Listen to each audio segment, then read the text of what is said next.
আসসালামু আলাইকুম সবাইকে। আশা করি সবাই ভালো আছো, সুস্থ আছো, যে যেখানেই আছো। তো আজকে আমরা চলে এলাম সেকেন্ড পেপারের অধ্যায় 1 নিয়ে। অধ্যায় 1 এর নাম হচ্ছে পরিবেশ রসায়ন।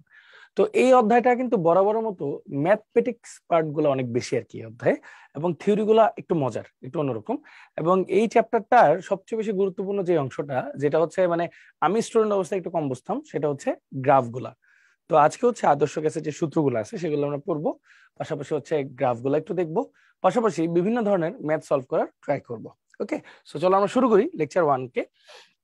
তো এটা হচ্ছে মোটামুটি এই চ্যাপ্টারের যতগুলা টাইপ আছে সেগুলা, সেটা হচ্ছে 1 নম্বর টাইপ গ্যাসের সূত্র, তারপর হচ্ছে এটা গুরুত্ব 3 স্টার, তারপর গ্রাহামের ব্যাপন সূত্র, বাস্তব গ্যাস, আদর্শ গ্যাস, গ্যাসের গতিতত্ত্ব, এসিড ক্ষার শক্তিমাত্রা, পানির বিশুদ্ধতার মানদণ্ড। তো মানে মোটামুটি এই কয়েকটা টপিক নিয়ে বা এই কয়েকটা টাইপ নিয়ে হচ্ছে এই চ্যাপ্টারটা আর কি। হ্যাঁ, আমরা এই চ্যাপ্টারটাকে মোটামুটি 5টা ভাগে ভাগ করছি, 5টা ক্লাসে ভাগ করছি। হ্যাঁ, তো আজকে হচ্ছে লেকচার 1, এভাবে করে আমরা মোটামুটি 5টা লেকচার দেখবো। তো দেখো টাইপ 1 যেটা আজকে আমরা যেটা পড়বো সেটা হচ্ছে গ্যাসের সূত্র, বয়েল চার্লস অ্যাভোগাড্রো, আদর্শ গ্যাস সমীকরণ, গ্যাস ধ্রুবক, এসটিপি, এসএটিপি, এনটিপি, সবকিছুই আমরা আজকে পড়বো আর কি। হ্যাঁ, আচ্ছা। তো দেখো ভর্তি পরীক্ষায় এটা কেমন ধরনের কোশ্চেন আসে। দেখো ঢাকা ইউনিভার্সিটিতে দেখো রিসেন্ট ইয়ার গুলাতে কিন্তু কোশ্চেন আসছে। এগ্রিগুচ্ছতে আসছে, রাজশাহী ইউনিভার্সিটি আসছে, জাহাঙ্গীরনগর ইউনিভার্সিটি, জগন্নাথ ইউনিভার্সিটি, তারপর দেখো চিটাগাং ইউনিভার্সিটিতে অনেকবার আসছে, খুলনা ইউনিভার্সিটিতে আসছে, মানে অনেকবার করে কোশ্চেন গুলো আসে। পাশাপাশি রিটেনও দেখো রাজশাহী ইউনিভার্সিটিতেও আসছে, জগন্নাথও আসছে। সো বেসিক্যালি এটা কিন্তু রিটেন এমসিকিউ দুইটার জন্যই ইম্পর্টেন্ট, মানে এই টাইপটা স্পেসিফিক্যালি বলতেছি। সো এটা গুরুত্ব এই জন্যই 3 স্টার দেওয়া। আচ্ছা, তো আগে আমরা একক নিয়ে একটু কথা বলি, আমাদের একক নিয়ে একটু প্রবলেম হয় আর কি। তো বেসিক কথা হচ্ছে আমাদের আদর্শ গ্যাস পরিমাপের জন্য রাশিগুলো আছে। এই রাশির মধ্যে এই যে এই 3টা রাশি আছে, চাপ, আয়তন, তাপমাত্রা, এই 3টা রাশি একক গুলা নিয়ে হচ্ছে আমাদের একটু কাজ করা লাগে, আমাদের প্যাচ লাগে আর কি। তো দেখো এসআই একক গুলা কি, আয়তনের এসআই একক আমরা বলি হচ্ছে মিটার কিউব, মেইনলি বলি মিটার কিউব। এছাড়াও ডেসিমিটার কিউব, সেন্টিমিটার কিউবে প্রকাশ করা যায়। তো ওইটার প্রকাশটা আমরা একটু পরে দেখতেছি। চাপকে আমরা হচ্ছে নিউটন পার মিটার স্কয়ার বা প্যাসকেল এককে প্রকাশ করা যায়, বা অ্যাটমসফিয়ার, এটা এসআই একক না, এসআই একক শুধু মিটার কিউব আর কি। হ্যাঁ, বাকিগুলোকে এভাবে প্রকাশ করা যায় বলতেছি। আর তাপমাত্রাকে ডিগ্রি সেলসিয়াস ও ক্যালভিনে প্রকাশ করা যায়, মোস্টলি যেটা ক্যালভিনেই ম্যাথটা করি। তো তোমরা মনে করে দেখবা যে শিশিরাঙ্কের যে ম্যাথ আছে ফিজিক্সের ফার্স্ট পেপার অধ্যায় 10-এ, ওইখানে আমরা ডিগ্রি সেলসিয়াসটা ডিরেক্টলি ব্যবহার করি। এছাড়া বাকি সব ম্যাথ গুলাতে কিন্তু আমরা ক্যালভিন ব্যবহার করি। এখন কোন সময় ক্যালভিন ব্যবহার করব, কোন সময় ডিগ্রি সেলসিয়াস ব্যবহার করব, গ্রাফগুলো কেমন হবে সেটাও ভাই দেখাবো আজকে ইনশাল্লাহ, সমস্যা নেই। আচ্ছা, তারপর দেখো বিভিন্ন এককের মধ্যে সম্পর্ক যে বিষয়গুলো আছে এগুলো খুবই গুরুত্বপূর্ণ, এটা একটু দেখতে হবে আমাদের। দেখো 1 মিটার কিউব মানে হচ্ছে 10⁶ centimetre cube, 10⁻³ decimetre cube, 10⁻³ litre. আচ্ছা, এই জিনিসটা একটু সহজভাবে যদি তোমাদেরকে বুঝাই, যে 1 মিটার কিউব ইকুয়াল টু 10⁻³ মানে 1000 লিটার। আবার 1 লিটার আর 1 ডিএম কিউব, এই জিনিসটা একই। 1 লিটার আর 1 ডিএম কিউব একই। আবার 1 millilitre equal to 1 centimetre cube বা 1 সিসি, এরকম করে বলা হয় আর কি। হ্যাঁ, তাহলে এই ইউনিট গুলা যদি একটু ফলো করো, তাহলে কিন্তু মোটামুটি এই টপিক গুলা কভার হয়ে যাচ্ছে অটোমেটিক। ঠিক আছে, আচ্ছা, লিটার থেকে মিটার কিউব, মিটার কিউব থেকে লিটার, এরকম আর কি বিষয়টা। আচ্ছা, এবার চাপের ক্ষেত্রে আসি। চাপের ক্ষেত্রে খুব গুরুত্বপূর্ণ আগে হচ্ছে অ্যাটমসফিয়ার, তারপর মার্কিউরিক প্রেসার। দেখো 76 centimetre mercuric pressure, 760 millimetre mercuric pressure. আর প্যাসকেলে বা কিলো প্যাসকেলে নিলে 101.325 কিলো প্যাসকেল। ঠিক আছে, আচ্ছা, এছাড়াও ওই তো প্যাসকেলেও কনভার্ট করা যায়, টরেও কনভার্ট করা যায়, যে 760 টর ইকুয়াল টু 1 বার, মানে 1 টর হচ্ছে 1 মিলিমিটার মার্কিউরিক প্রেসারের সমান। টর হচ্ছে চাপের একটা একক। হ্যাঁ, আর পিএসআই, পিএসআইও আছে একটা ইউনিট। হ্যাঁ, তো এই যে দেখো, মানে এটার বলে প্রেসার পার স্কোয়ার ইঞ্চ আর কি। হ্যাঁ, তো 15 PSI এটাও আছে। এগুলো হচ্ছে বেসিক্যালি আমাদের কোথায় ইউজ করা হয় বলি, যে রড গুলো আছে না ইঞ্জিনিয়ারিং এর ক্ষেত্রে, বিল্ডিং এর বানানোর ক্ষেত্রে রড গুলো ইউজ করে, এটা ইঞ্জিনিয়ারিং ইউনিট হিসেবে কাজ করে আর কি এই ব্যাপারগুলো। আচ্ছা, তারপর হচ্ছে তাপমাত্রা একক দেখো ডিগ্রি সেলসিয়াস আর ক্যালভিন। হ্যাঁ, তো এটা প্যাসকেল পার স্কোয়ার ইঞ্চি বা প্রেসার পার স্কোয়ার ইঞ্চি এরকম করে হিসাব করা হয় আর কি। তো দেখো প্রমাণ তাপমাত্রাকে আমরা 0 ডিগ্রি সেলসিয়াস বা 273 কেলভিন বলি। কক্ষ তাপমাত্রা বা রুম টেম্পারেচারকে আমরা 25 ডিগ্রি সেলসিয়াস বা 298 কেলভিন বলি। আর পরম শূন্য তাপমাত্রা মানে যেই তাপমাত্রা আয়তন শূন্য হয় তাকে আমরা 0 কেলভিন বলি, বা যেটাকে আমরা ডিগ্রি সেলসিয়াসে কনভার্ট করলে -273 ডিগ্রি সেলসিয়াস, বা এক্সাক্ট বললে -273.15 ডিগ্রি সেলসিয়াস, এরকম আর কি ব্যাপারটা হয় আর কি। তো এটা হচ্ছে মোটামুটি আমাদের একক সম্পর্কিত প্রাথমিক আলোচনা। এরপর যদি আমরা আসি, বিভিন্ন ধরনের পদ্ধতি আছে হিসাব করার ক্ষেত্রে। একটা হচ্ছে এসটিপি, একটা এসএটিপি, আর একটা এনটিপি।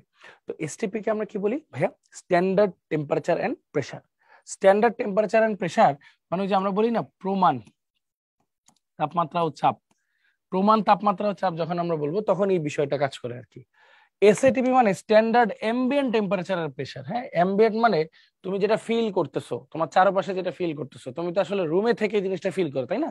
এটারই আসলে রুম টেম্পারেচার বা কক্ষ তাপমাত্রা বলা হয় আর কি এই জিনিসটাকে। হ্যাঁ, আর এটা থাকতেছে এনটিপি বা নর্মাল টেম্পারেচার এন্ড প্রেসার, যেটাকে আমরা সত্যি বলতে স্বাভাবিক তাপমাত্রা ও চাপ বলতে পারি, কিন্তু আমাদের বইতে একটা প্যাচ লাগাই ফেলছে বা সব জায়গায় আসলে এই পদ্ধতিটা তেমন একটা প্রচলিত না, এই কারণে যে এনটিপি কে আসলে এসটিপি ধরে ম্যাথ গুলা করা হয় আর কি। হ্যাঁ, যেটা ঠিক না, আসলে যেটা ঠিক না। নর্মাল টেম্পারেচার মানে কি? স্বাভাবিক তাপমাত্রা ও চাপ। তো স্বাভাবিককে 20 ডিগ্রি সেলসিয়াস ধরে নিছে, বাট ওই তো এখন স্বাভাবিক আর প্রমাণকে একই ধরে ম্যাথ গুলা করা হয় আর কি এসটিপি তে। হ্যাঁ, আচ্ছা এখন দেখো তাপমাত্রা গুলা খেয়াল করো। এসটিপি তে হচ্ছে 273 কেলভিন বা 0 ডিগ্রি সেলসিয়াস, এসএটিপি তে হচ্ছে 25 ডিগ্রি সেলসিয়াস বা 298 কেলভিন, আর এনটিপি তে হচ্ছে 20 ডিগ্রি সেলসিয়াস বা 293 কেলভিন। চাপটার ক্ষেত্রে খেয়াল করো, এসটিপি তে হচ্ছে 1 অ্যাটমসফিয়ার বা 101.325 কিলোপ্যাসকেল। এসএটিপি তে দেখো 1 অ্যাটমসফিয়ার একটু কম, মানে 100 কিলোপ্যাসকেল, যেটাকে কনভার্ট করলে আসে 0.987 অ্যাটমসফিয়ার। এটা 1 বারের সমান। হ্যাঁ, 1 বার সমান। আরেকটা আসলো কি এনটিপি, এনটিপি তে কি আসলো 1 অ্যাটমসফিয়ারই। এখন আয়তন গুলা কিভাবে বের করবা? ওই যে ফর্মুলা আছে না, V equal to N R T by P. N এর ভ্যালু 1 ধরতে হবে, কারণ এই যে পার মোল বলছে, যেহেতু এন এর ভ্যালু 1 ধরবো, আর এর ভ্যালু, টি এর ভ্যালু, আর এর ভ্যালু ধরবো হচ্ছে আমরা 0.0821 litre atmosphere per mole per kelvin, এরকম ধরবো আর কি আপাতত। হ্যাঁ, তো আর প্রেসার টেম্পারেচার হচ্ছে এই ভ্যালুগুলো বসাই, চলো দেখি আমাদের অ্যান্সার গুলো কি আসে। তো ফার্স্ট অফ অল আমরা ধরো এই প্রথমটা বসাই। হ্যাঁ, 1 ইন্টু এন এর ভ্যালু 1, আর এর ভ্যালু 0.0821। টেম্পারেচার ফার্স্টে এস্টিমেটটা করবো 273 কেলভিন, কেলভিনে নিতে হবে সব। প্রেসার হচ্ছে 1 অ্যাটমসফিয়ার, তাহলে হিসাব করলে আসে 22.4, তাহলে 22.414। হ্যাঁ, ঠিক আছে, ফাইন, এটা আমরা গেল। এবার এসএটিপির জন্য যদি আমরা হিসাব করি, এসএটিপির জন্য আমাদের কি হবে? আমাদের টেম্পারেচার আসবে হচ্ছে 298, আর প্রেসার আসতেছে হচ্ছে আমাদের 0.987 অ্যাটমসফিয়ার। সো বেসিকটা আসছে 24.789, তাহলে এটা ঠিক আছে। এরপর দেখো এনটিপিতে, এনটিপিতে হিসাবটা কি? অ্যাটমসফিয়ারটা হবে 1, প্রেসারটা, আর টেম্পারেচারটা হবে 293। এক্ষেত্রে আছে 24.04, তাহলে 24.04 লিটার পার মোল। দেখছো, মানে বেসিক কথা হচ্ছে আমরা যদি জাস্ট ওই তো প্রেসার আর মানে টেম্পারেচারটা হিসাব রাখতে পারি, তাহলে বাকিগুলো ব্যাক ক্যালকুলেশন করতে পারবো। হ্যাঁ, বা ভাইস ভার্সা, ঠিক আছে। তো এইভাবে হচ্ছে আমরা ইকুয়েশন গুলো সলভ করতে পারি। আর এই যে পিভি ইকুয়াল টু এনআরটি কে আমরা কি বলি বলতো? এটাকে বলি হচ্ছে আমরা আইডিয়াল গ্যাস ইকুয়েশন, তাই না? আচ্ছা, তো চলো একটু সামনে আগাই। দেখো এসএটিপি তে গ্যাসের মোলার আয়তন কত লিটার? SATP standard ambient temperature and pressure, এটা হচ্ছে কক্ষ তাপমাত্রা, মানে 25 ডিগ্রি সেলসিয়াস বা 298 কেলভিন, আর প্রেসার হচ্ছে এখানে 0.987 অ্যাটমসফিয়ার। তো এটা যদি হিসাব করো 24.789, তাই না? এই দেখো 24.789, এটা কিন্তু ইম্পর্টেন্ট, এটা আসে পরীক্ষায়। আচ্ছা, কোন অবস্থাকে এসটিপি বলে? এসটিপি মানে কি? Standard temperature and pressure. হ্যাঁ, প্রমাণ, এটাকে আমরা বলতেছি প্রমাণ অবস্থা। প্রমাণটা কি কোনটা বলি আমরা? 0 ডিগ্রি সেলসিয়াস মানে হচ্ছে 273 কেলভিন, আর প্রেসারের ক্ষেত্রে আমরা কি লিখি? 76 সেন্টিমিটার মার্কিউরিক প্রেসার, যেটাকে আমরা আসলে বলি 1 অ্যাটমসফিয়ার। তো দেখো কোনটার সাথে মিলে? 76 সেন্টিমিটার হবে, হবে না, হবে না, হবে না, তাহলে এটাই অ্যান্সার। 76 সেন্টিমিটার মার্কিউরিক প্রেসার আর 0 ডিগ্রি সেলসিয়াস। সো এটা কিন্তু ঠিক আছে আমাদের অ্যান্সারটা। ওকে, আচ্ছা দেন যদি আমরা একটু সামনের দিকে আগাই, ভেরিয়েবল অফ গ্যাস ল। আচ্ছা, গ্যাস ল যদি আমাদের পড়তে হয়, এখানে কয়েকটা ভেরিয়েবল কাজ করে। হ্যাঁ, তো সবসময় মনে রাখবা গ্যাস ল এর ক্ষেত্রে ভেরিয়েবল হচ্ছে, মূল ভেরিয়েবল হচ্ছে 3টি। হ্যাঁ, পি, ভি, টি, আর এনটাকে আমরা মোস্টলি কনস্ট্যান্টই ধরে কাজগুলো করি আর কি। মোস্টলি অ্যাভোগাড্রোর ইকুয়েশন বাদে মোস্টলি হচ্ছে আমরা এই তিনটাকেই আসলে ভেরিয়েবল ধরে কাজগুলো করি। তো বেসিক থিং যদি আমরা একটু চিন্তা করতে চাই ভাইয়া, খেয়াল করে দেখো এখানে ভেরিয়েবল আছে কয়টা? 4টা। এখন যখন আমরা একটা ফর্মুলা দিব, আমরা একটা ফর্মুলা দিলে তো কখনোই মনে করো ইয়ে করতে পারবো না, আমরা মানে 4টার মধ্যেই ইকুয়েশন সলভ করতে পারবো না। আমাদের যে কোনো formula y is equal to M x বা এরকম টাইপেরই হয়, মানে একটা ইন্ডিপেন্ডেন্ট একটা ডিপেন্ডেন্ট এরকম থাকে আর কি, মানে দুইটা ভেরিয়েবল নিয়ে আমাদের কাজ করা লাগে। তো বেসিক কথা হচ্ছে এখানে যদি আমরা রিলেশন বানাইতে চাই, যে কোনো দুইটার মধ্যে কি থাকবে, দুইটার মধ্যে রিলেশন থাকবে, বাকি দুইটাকে কনস্ট্যান্ট ধরে কাজ করতে হবে, ঠিক আছে? তাহলে পি দিয়ে কি ডিনোট করতেছি? প্রেসার, প্রেসার বা চাপ যেটাকে বলি। ভি দিয়ে বলতেছি ভলিউম বা আয়তন। টি দিয়ে বলতেছি টেম্পারেচার বা তাপমাত্রা।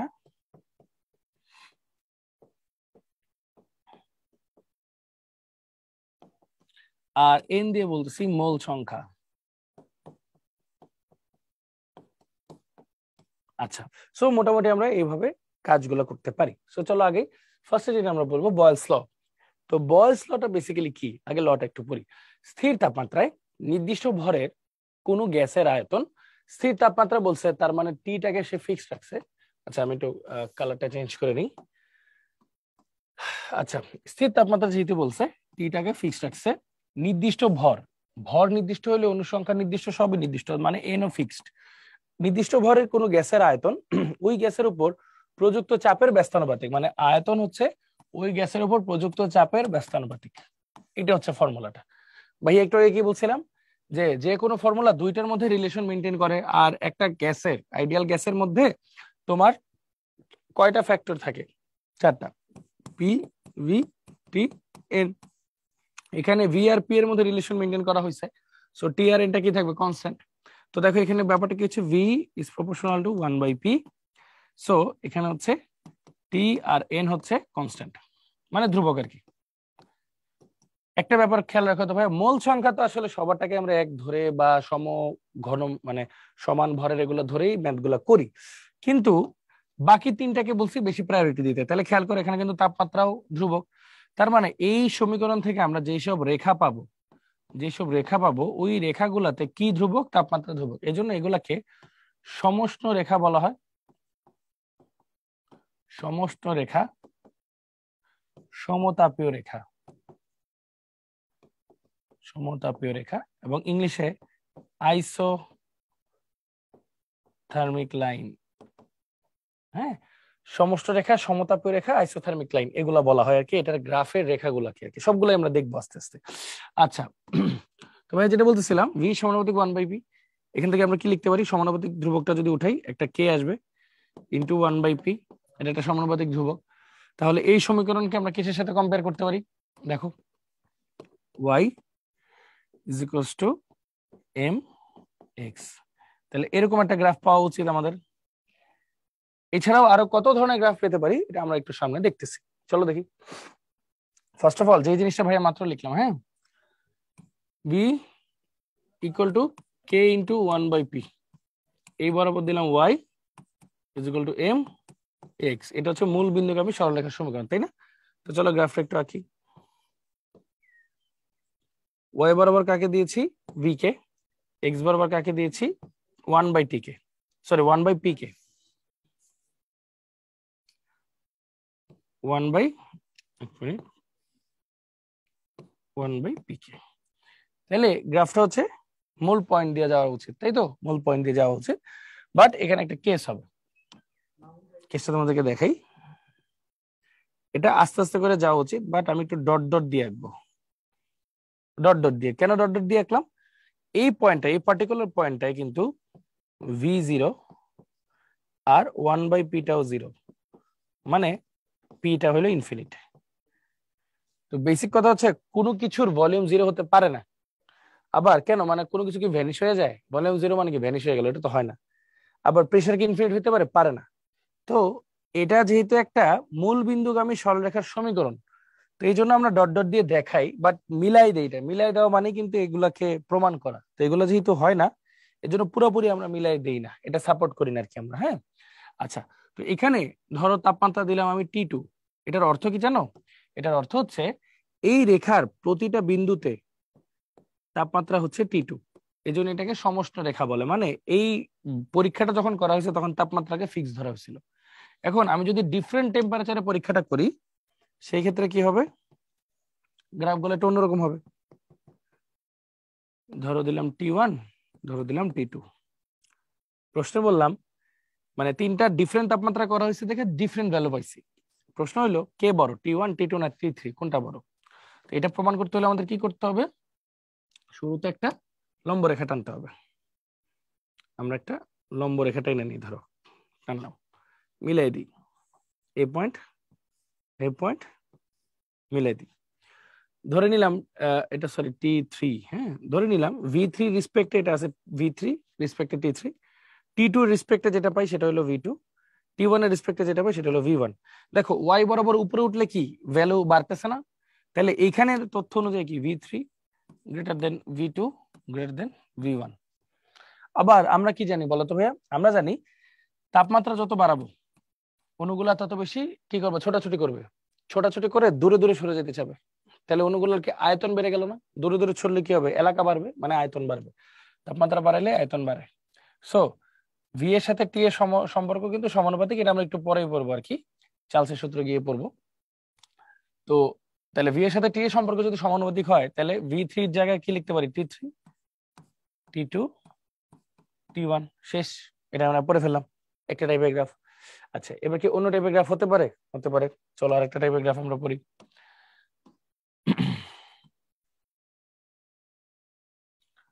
দেখো ভি সমানুপাতিক 1/p, তো তাহলে এটাকে ডিরেক্টলি এভাবে লিখি, ভি সমানুপাতিক 1/p। তো এই সম্পর্কটাকে যদি একটু অন্যভাবে লিখতে চাই, হ্যাঁ ধরো ওয়াই বরাবর আমি লিখলাম ভি কে, এক্স বরাবর লিখলাম আমি শুধু পি কে, তাহলে ভি আর পি এর সম্পর্কটা কেমন, ভি যখন বড় পি তখন ছোট, তাই না? তাহলে ভি যখন বড় পি তখন ছোট, তাহলে ভি বাড়াইতে থাকলে বা ভি কমাইতে থাকলে পি বাড়তে থাকবে। দেখো এই পয়েন্টটা খেয়াল করো, ভি এর মান অনেক বেশি, পি এর মান কিন্তু অনেক কম। এই পয়েন্টটা খেয়াল করো, ভি এর মান কমছে, পি এর মান কিন্তু বাড়ছে। হ্যাঁ তাহলে এরকম করে যদি আমরা একটা গ্রাফ আঁকতে যাই, এরকম করে, হ্যাঁ একটু সুন্দর করে এঁকে দেখাই, এরকম মানে কি ভি কমাচ্ছি পি বাড়তেছে। তো এই যে গ্রাফটা দেখতে পাচ্ছ এটার কোন জিনিসটা কনস্ট্যান্ট বলো তো, টেম্পারেচার কনস্ট্যান্ট, ভি আর পি যেহেতু আছে টি নাই, তাহলে এখানে একটা টেম্পারেচার কনস্ট্যান্ট ধরে নিলাম, এটা হলো T1। ঠিক তেমনি আরেকটা পরীক্ষা করলাম, এটার নাম দিলাম ধরো T2 তাপমাত্রা আর কি, আরেকটা পরীক্ষা করলাম, এটার নাম দিলাম T3। ওকে, এখন কে বড়, T1 T2 না T3, কি করব, সেম কাজটা করব, কিভাবে, লম্ব টানবো, পয়েন্টগুলো মিলাই দিব, পয়েন্টগুলো মিলাই দিব, পয়েন্টগুলো মিলাই দিব, T3 রেসপেক্টে এটাকে নাম দিলাম V3 V2 V1। উপরে উঠতে থাকলে মান বাড়তে থাকে, তাহলে technically V3 greater than V2 greater than V1। তাহলে ভি আর টি এর সম্পর্ক সমানুপাতিক, তাহলে V3 এর জায়গায় T3 T2 T1, শেষ। এভাবে লিখলেও কিন্তু হয়, হয়ে গেল। আরেক ধরনের গ্রাফ আছে এটা, চলো আরেক ধরনের গ্রাফ দেখি।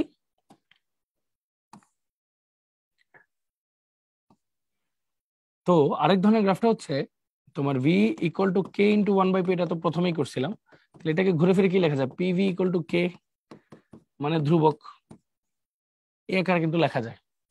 তার মানে ওয়াই বরাবর যদি আমি পিভি কে বসাই আর এক্স বরাবর ভি বসুক অর পি বসুক অর 1/p বসুক অর 1/v, যাই বসুক না কেন, একটা ধ্রুবক মান মানে করে 2, আমি যদি 2 এর একটা বকা দিই 2 কি 3 হয়ে যাবে, কখনোই হবে না। একটা ধ্রুবক সবসময় ধ্রুবকই থাকবে। তাহলে পিভি এর গুণফল যেহেতু ধ্রুবক, ও কি কার উপর ডিপেন্ড করবে না, ধরো ওর যখন মান 3 4 5 তখন সে ওই মানগুলাতেই থাকবে, সে কার উপর কোনো নির্ভর করবে না। তার মানে এক্স অক্ষের সমান্তরাল রেখা থাকবে সে আর কি। হ্যাঁ পিভি বনাম যে কোনো কিছু রেখাই এক্স অক্ষের সমান্তরাল হবে। ধরে নাও এটা হচ্ছে T1 তাপমাত্রায় করা, এটা T2 তাপমাত্রায় করা, এটা T3 তাপমাত্রায় করা। এখন সম্পর্কটা কিভাবে বের করবা, খুব সিম্পল, পিভির সাথে টি এর সম্পর্ক দেখো, এটা ধরো P3V3, এটা ধরো P2V2, এটা ধরো P1V1। তো বেসিক থিং কি বুঝতেই পারতেছো, উপরে বাড়লে মান বাড়ে, তাহলে P3V3 greater than P2V2 greater than P1V1। আর পিভি ইকুয়াল টু যদি এন আর টি হয়, তাহলে পিভি এর সাথে টি এর সম্পর্ক সমানুপাতিক, তাহলে আমরা কি লিখতে পারি, পিভির সাথে সম্পর্ক যেহেতু সমানুপাতিক, তাহলে T3 T2 T1, শেষ হয়ে গেল আমাদের অ্যান্সার। এইভাবে কিন্তু আমরা আসলে গ্রাফগুলা সলভ করে ফেলতে পারি। ঠিক আছে, এটা হচ্ছে যত ধরনের গ্রাফগুলো হওয়া পসিবল আর কি এইসব ক্ষেত্রে, সেগুলো কিন্তু আমরা সলভ করে ফেললাম সুন্দর করে। আচ্ছা তো চলো এবার একটু আমরা সামনের দিকে আগাই। এই যে আমরা তখন যা যা পড়ছি ওইটার একটা সামারি আর কি, সামারি টাইপ জিনিসপত্র, যে আমরা কিন্তু এই কয়েকটা টাইপের গ্রাফ কিন্তু পড়ে ফেলছি। ঠিক আছে। আচ্ছা, একটা শর্টকাট টেকনিক কি আমরা দেখেই কিভাবে বলবো যে এটা কিভাবে, কোনটা বড় হবে কোনটা ছোট হবে, এটাই যে এই কয়েকটাতে দেখাই আসো। এখানে আবার কি দিছে, এই পাশে দিছে পি, এই পাশে দিছে 1/v। হ্যাঁ, তাহলে কোনটা বড় হবে কোনটা ছোট হবে। হ্যাঁ, তো এরকম এই গ্রাফটার ক্ষেত্রে এগুলো যদি একটু আঁকি আর কি, জাস্ট খেয়াল করো, এটাতেই দেখাই দিই। ধরো আমার পি এর সাথে, তুমি যে সবসময় মনে রাখবা ওয়াই অক্ষে যে আছে তার সাথে যে ধ্রুবক, মানে যে হচ্ছে এখানে কনস্ট্যান্ট, তার সম্পর্ক কেমন। পি এর সাথে টি এর সম্পর্ক তো সমানুপাতিক, গেলুসাকের সূত্রে আমরা পড়ছি এটা। ঠিক আছে। তো পি এর সাথে টি এর সম্পর্ক হচ্ছে, বা চাপের রেনোর সূত্র, হ্যাঁ রেনোর চাপের সূত্র, পি সমানুপাতিক টি। তার মানে উপরে গেলে যদি পি এর মান বাড়ে, উপরে গেলে টি এর মানও বাড়বে। তাহলে এটা শর্টকাট দেখার টেকনিক। তাহলে T1 T2 T3 এইভাবে হিসাব করা যায়। এখানে যদি আসো খেয়াল করো, পি এর সাথে টি এর সম্পর্ক কি বাড়তে থাকে।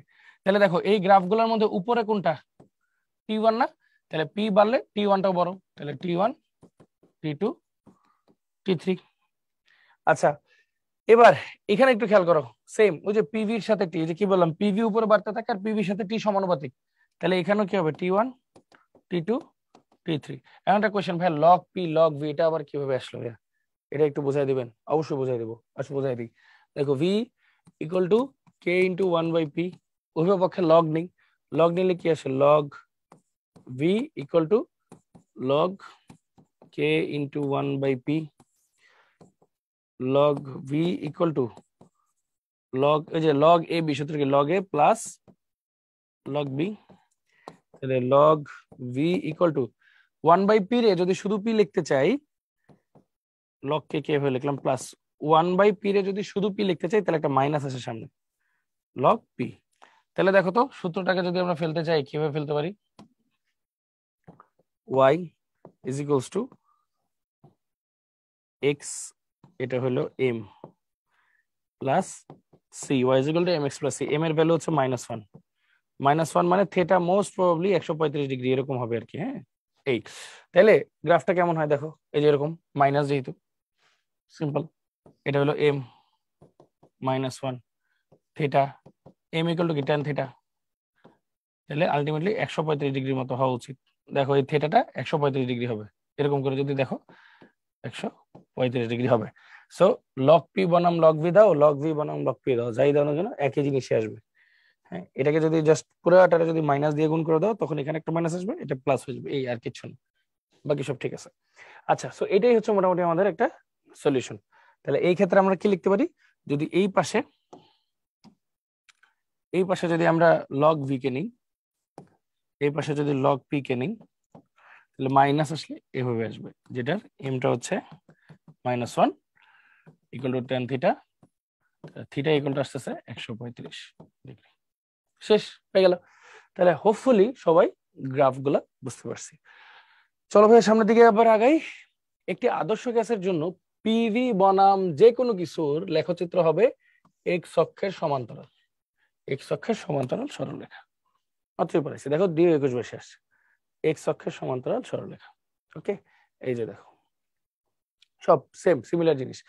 আচ্ছা, তারপর চলো দেখি গ্যাসের ক্ষেত্রে ভি বনাম পি, ভি বনাম পি, ভি বনাম 1/p, পিভি বনাম পি সংক্রান্ত লেখচিত্র অঙ্কন করো। খুব সহজ, ভি সমানুপাতিক 1/p, যেহেতু যদি আমরা ভি বনাম পি তে যাই, একটু আগে দেখাইছিলাম ভি বনাম পি তে যাই, মানে ভি এর ভ্যালু বেশি হলে পি এর ভ্যালু কম হবে, তার মানে এরকম একটা লাইন হবে। এখানে টিটা হচ্ছে ধ্রুবক, আইসোথার্মাল। হ্যাঁ, আচ্ছা, তারপর হলো ভি বনাম 1/p, তাহলে এই বরাবর যদি ভি হয়, এই বরাবর যদি 1/p হয়, তখন আমরা কোন সূত্রতে গেছিলাম, কে ইন্টু 1/p, মানে কি y is equals two mx। তার মানে জিনিসটা কেমন হবে, মূল বিন্দু গামী এরকম হবে, এটাও একটা টি ধ্রুবক। আচ্ছা, এরপর পিভি বনাম পি, এই বরাবর পিভি, এই বরাবর পি দিলাম, ভি সমানুপাতিক V equal to K into 1/p, তার মানে এটা কি লেখা যায়, পিভি ইকুয়াল টু কে, মানে একটা ধ্রুবক, তাহলে একটা রেখা দিয়ে দিলাম, এটা দিলাম টি। শেষ। তাহলে এইভাবে হচ্ছে আসলে আমরা গ্যাসের ক্ষেত্রে বিভিন্ন ধরনের গ্রাফ অঙ্কন করতে পারি। দেখো জগন্নাথ আসছিল, রিটেন কোশ্চেন, শেষ, ইজি। আচ্ছা, তারপর কি বলছে, চার্লস ল। আচ্ছা, চার্লস ল একটু পড়ি। স্থির চাপে, এখানে পিটা ফিক্সড, নির্দিষ্ট ভরের এনটা ফিক্সড, কোন গ্যাসের আয়তন ভি গ্যাসটির পরম তাপমাত্রা সমানুপাতিক। পরম তাপমাত্রা কি? বড়টি। বড়টি হচ্ছে পরম তাপমাত্রা সমানুপাতিক। আচ্ছা, এখন কথা হচ্ছে পরম তাপমাত্রা ছাড়া আসলে সূত্রটা কি ছিল? সূত্রটা আসলে এটা ছিল না। সূত্রটা পরম তাপমাত্রা ছাড়া অন্য একটা সূত্র ছিল। সেটা কি ছিল আমি তোমাদেরকে বলি, যে ধরো 0°C 0°C তাপমাত্রা কোনো গ্যাসের আয়তন হলো ভি নট। হ্যাঁ, আর T°C ওর আয়তন কত হবে? T°C ওর আয়তন কি হবে? বাড়বে। তাহলে ভি নটের সাথে V naught into 1/273 into T এই আকারে বাড়বে। মানে ব্যাপারটা হচ্ছে অনেকটা এরকম, এটাকে বলা হয়, এই জিনিসটাকে বলা হয় একটা সহগ। মানে 1 ডিগ্রির জন্য আয়তন বাড়ে হচ্ছে আগের আয়তনের 273 অংশ করে। তাহলে T ডিগ্রির জন্য কতটুকু বাড়ে? ভি নট টি বাই 273 বাড়ে। এগুলো কিন্তু বৃদ্ধি। তাহলে নতুন আয়তন কি হবে? ভি নিউ আগের আয়তন প্লাস এই কতটুকু বাড়লো। তাহলে আলটিমেটলি এটাকে আমরা কি লিখতে পারি? ভি নিউ, যেটা মানে এটার ভি নিউ রে ভি টি লিখতে পারি। টি তাপমাত্রায় নতুন আয়তন কত হবে? তাহলে ভি নট যদি কমন নেই, বা ভি নট বাই 273 যদি কমন নেই, ধরো হ্যাঁ কমন নিয়ে নিলাম, এই ভি নট বাই 273 কমন নিলাম, তাহলে কি থাকলো? টি প্লাস 273। হিসাব করে দেখো এটাই আসে। তাহলে এটাকে একটু লিখি চলো, VT equal to V not by 273 into T, এইভাবে লেখা যায়। একটু খেয়াল করে দেখো তো ভাইয়া, এই টি টি মানে কি? ডিগ্রি সেলসিয়াস না? আমরা কি জানি? কেলভিন ইকুয়াল টু কি? 273 প্লাস সেলসিয়াস। তো এটাকে যদি ছোট টি দিয়ে লিখি, এটা যদি বড় টি দিয়ে লিখি, তাহলে কি? ছোট টি প্লাস 273 ইকুয়াল টু বড় টি। তখন ছোট টিটা আর থাকবে না, তখন জিনিসটা আমরা কিসে লিখবো? বড় টিতে কনভার্ট হয়ে যাবে। তাহলে দেখো এটা লেখা যায় Y is equal to M X. এটার এম কেন ধরলাম? ধ্রুবক কেন ধরলাম? 273 একটা ধ্রুবক সংখ্যা, আর আগের আয়তন শূন্য তাপমাত্রা আয়তনও একটা ধ্রুবক সংখ্যা। তাহলে দুইটা ধ্রুবকের ভাগফল একটা ধ্রুবক। এখান থেকে সূত্রটা আসি আমরা, ভিটি সমানুপাতিক টি। পরম তাপমাত্রা বলতে কেলভিন তাপমাত্রা বোঝায়, যে কোন গ্যাসের আয়তন তার পরম তাপমাত্রা বা কেলভিন তাপমাত্রা সমানুপাতিক, এইভাবে আসে। তাহলে দুইটা গ্রাফ কিন্তু আমরা পাই। আমি এটা আগে একটু দেখাইনি, এই গ্রাফটা একটু খেয়াল করো। VT equal to V not by, বা একটু ভেঙে যদি লিখি, VT equal to V not by 273 T plus V nought, এইভাবে যদি এটাকে ভেঙে লিখি, তাহলে আমার অ্যান্সার কি এসে দেখো, Y is equal to M X plus C. তাহলে দেখো এই সমীকরণটা কেমন হবে? ওয়াই বরাবর কি আছে? আয়তন ডিগ্রি সেলসিয়াস, এক্স বরাবর কি আছে? টেম্পারেচার, যেটা ডিগ্রি সেলসিয়াস, এই যে টি কমা ডিগ্রি সেলসিয়াস এমনি লেখা থাকবে। তো এটার ঢালটা তো পজিটিভ, আর এটা জাস্ট ওই যে ডট ডট দিয়ে কেন লিখবো? আয়তন তো শূন্য হওয়া যাবে না, তাই না? তাহলে এটার ঢালটা আমার কি আসতেছে? ভি নট বাই 273 এরকম। কিন্তু এর একটা ভুল করছি ভাইয়া, বলো তো কি ভুল করছি? মূল বিন্দুগামী দিছি, এটা মূল বিন্দুগামী হবে না, একটা সি আছে না? সি আছে, গুড। তাহলে এটাকে আমরা কিভাবে লিখবো চলো সেটা একটু দেখি। তখন ধরো এই যে এইটুকু অংশ সি, এইটুকু অংশ ধরো সি, তাহলে এখান থেকে শুরু হবে M equal to V not by 273। এটা ছেদ অংশ আছে, তাই না? এই সিটাই তো ভি নট হয়ে গেল। তার মানে এই টাইপের গ্রাফ যেগুলো একটু উপর থেকে উঠানো, মানে কি এগুলো আসলে আরো পিছন থেকে আসছে, তাই না? একটু আরো আগে ছেদ করছে। তাহলে এই টাইপের যে গ্রাফগুলো আছে, এগুলো কার জন্য প্রযোজ্য? ডিগ্রি সেলসিয়াসের জন্য প্রযোজ্য। আর যদি কেলভিনে নিতাম, কেলভিনের সূত্রটা কি? VT equal to KT, KT না লিখে V not by 273 into T. তাহলে দেখো এটা Y is equal to M X. এটা কিন্তু মূল বিন্দুগামী হয়ে গেছে। দেখো ভি বরাবর আছে ভিটি মানে ওয়াই বরাবর, আর এক্স বরাবর আছে টি। এটা মূল বিন্দুগামী, বাট ডট ডট দিব, আয়তন শূন্য হওয়া যাবে না। তাহলে M equal to V not by 273। তো বিষয়টা খেয়াল করছো? বড় টি মানে কেলভিন টেম্পারেচার, ছোট টি মানে ডিগ্রি সেলসিয়াস। একটা মূলবিন্দুগামী যেটা পরম তাপমাত্রা সমানুপাতিক, আর যেটা মূলবিন্দুগামী না, একটু উপর থেকে শুরু হয়েছে, সেটাকে আমরা বলতেছি সেলসিয়াসের স্কেলে আর কি। তো দুইটা কিন্তু খুব গুরুত্বপূর্ণ বিষয়, ঠিক আছে? একটু ভালো মতো দেখে নাও। তো বলে ভিডিওটা পজ করে একবার দেখে নাও, ওকে? আচ্ছা, তারপর চলো আগাই। গ্রাফ অফ চার্লসের ল, এই যে যেটা বললাম, দেখো এটা কিন্তু ডিগ্রি সেলসিয়াসে, খেয়াল করছো? তাহলে এইটুক কিন্তু আমার সি, এটা হলো আমার M, V not by 273 M, এই বরাবর আসছে আমার ভি ছোট টি, আর এই বরাবর আসছে ছোট টি কমা ডিগ্রি সেলসিয়াস। এই হয়ে গেল। এটাই কিন্তু আমার গ্রাফটা ছিল ভাই, যেটা বলছিলাম। এখন পরম শূন্য তাপমাত্রা বিষয়ক তত্ত্ব, এই জিনিসটা আসলে কি? আচ্ছা, পরম শূন্য তাপমাত্রাটা কি, কাকে বলে, চলো একটু পড়ি। আমরা কি পড়ছি ভাইয়া বলতো? VT equal to V not by 273 into T. তাহলে এই ভিটির মানটা কত হবে? পরম শূন্য তাপমাত্রা হচ্ছে যেই তাপমাত্রা আয়তন শূন্য হয়। তাহলে এটা যদি 0 ধরি, V naught by 273 into T, তাহলে টি এর ভ্যালু কত আসে? 0 কেলভিন। এটা একটা উত্তর আসলো। আরেকটা, VT equal to V naught plus V not by 273 into T, এটা একটা বিষয় আছে। বা এটাকে যদি শর্টকাটে এভাবে লিখি, V not by 273 into T plus 273, এরকম করেও লেখা যায়। তাহলে পরম শূন্য তাপমাত্রা কি আয়তন শূন্য হবে?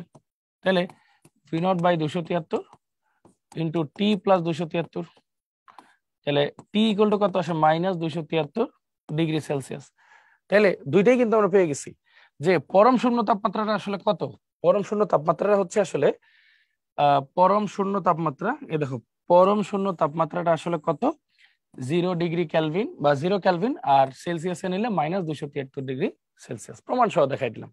তো এটা জাস্ট কয়েকটা ব্যাপার আর কি। পরম শূন্য তাপমাত্রা প্রকৃতি চাপের উপর নির্ভরশীল নয়, কারণ শূন্য তাপমাত্রা সব শেষ হয়ে যায়। চার্লসের সূত্র মতে এর নিচে আর কোনো তাপমাত্রা হতে পারে না। এই তাপমাত্রায় গ্যাসের স্থানান্তর শূন্য হয়। এই তাপমাত্রায় পদার্থের যে শক্তি অবশিষ্ট থাকে তাকে শূন্য বিন্দু ধরে। আর এই কথা তো লিখলামই। তো যেই বিষয়টা আছে, বিষয়টা হচ্ছে খুব সিম্পল, যে পরম শূন্য তাপমাত্রা কখন বলতেছে? আয়তনটা 0। আয়তন 0 মানে কি? ওর মধ্যে আর কোনো শক্তি নাই, যেটা আছে ওইটাই ফিক্সড, এর চেয়ে কমা সম্ভব না। আর আয়তন শূন্য মানে কি? জিনিসটা আর অস্তিত্বই নেই। তার মানে এর চেয়ে কম তাপমাত্রা দিলে তো আর কোনো কিছুই থাকবে না। তো এটাই আর কি কয়েকটা তাৎপর্য আর কি, আর কিছুই না। আচ্ছা, তো চলো একটু সামনের দিকে আগাই। তো গ্রাফ অফ চার্লস ল, চলো চার্লস লর কয়েকটা গ্রাফ পড়ি। সূত্র কি বলছে? ভি সমানুপাতিক টি। তাহলে এখানে কে কে নাই, এখানে কিন্তু পি আর এন দুইটাই ধ্রুবক। তো এনটাকে তো আমরা দুধবাদ ধরি, তাহলে বাকি থাকলো কি? পি। পি এর রেসপেক্টে আমরা এটাকে বলি সমচাপীয় রেখা বা আইসোবারিক লাইন।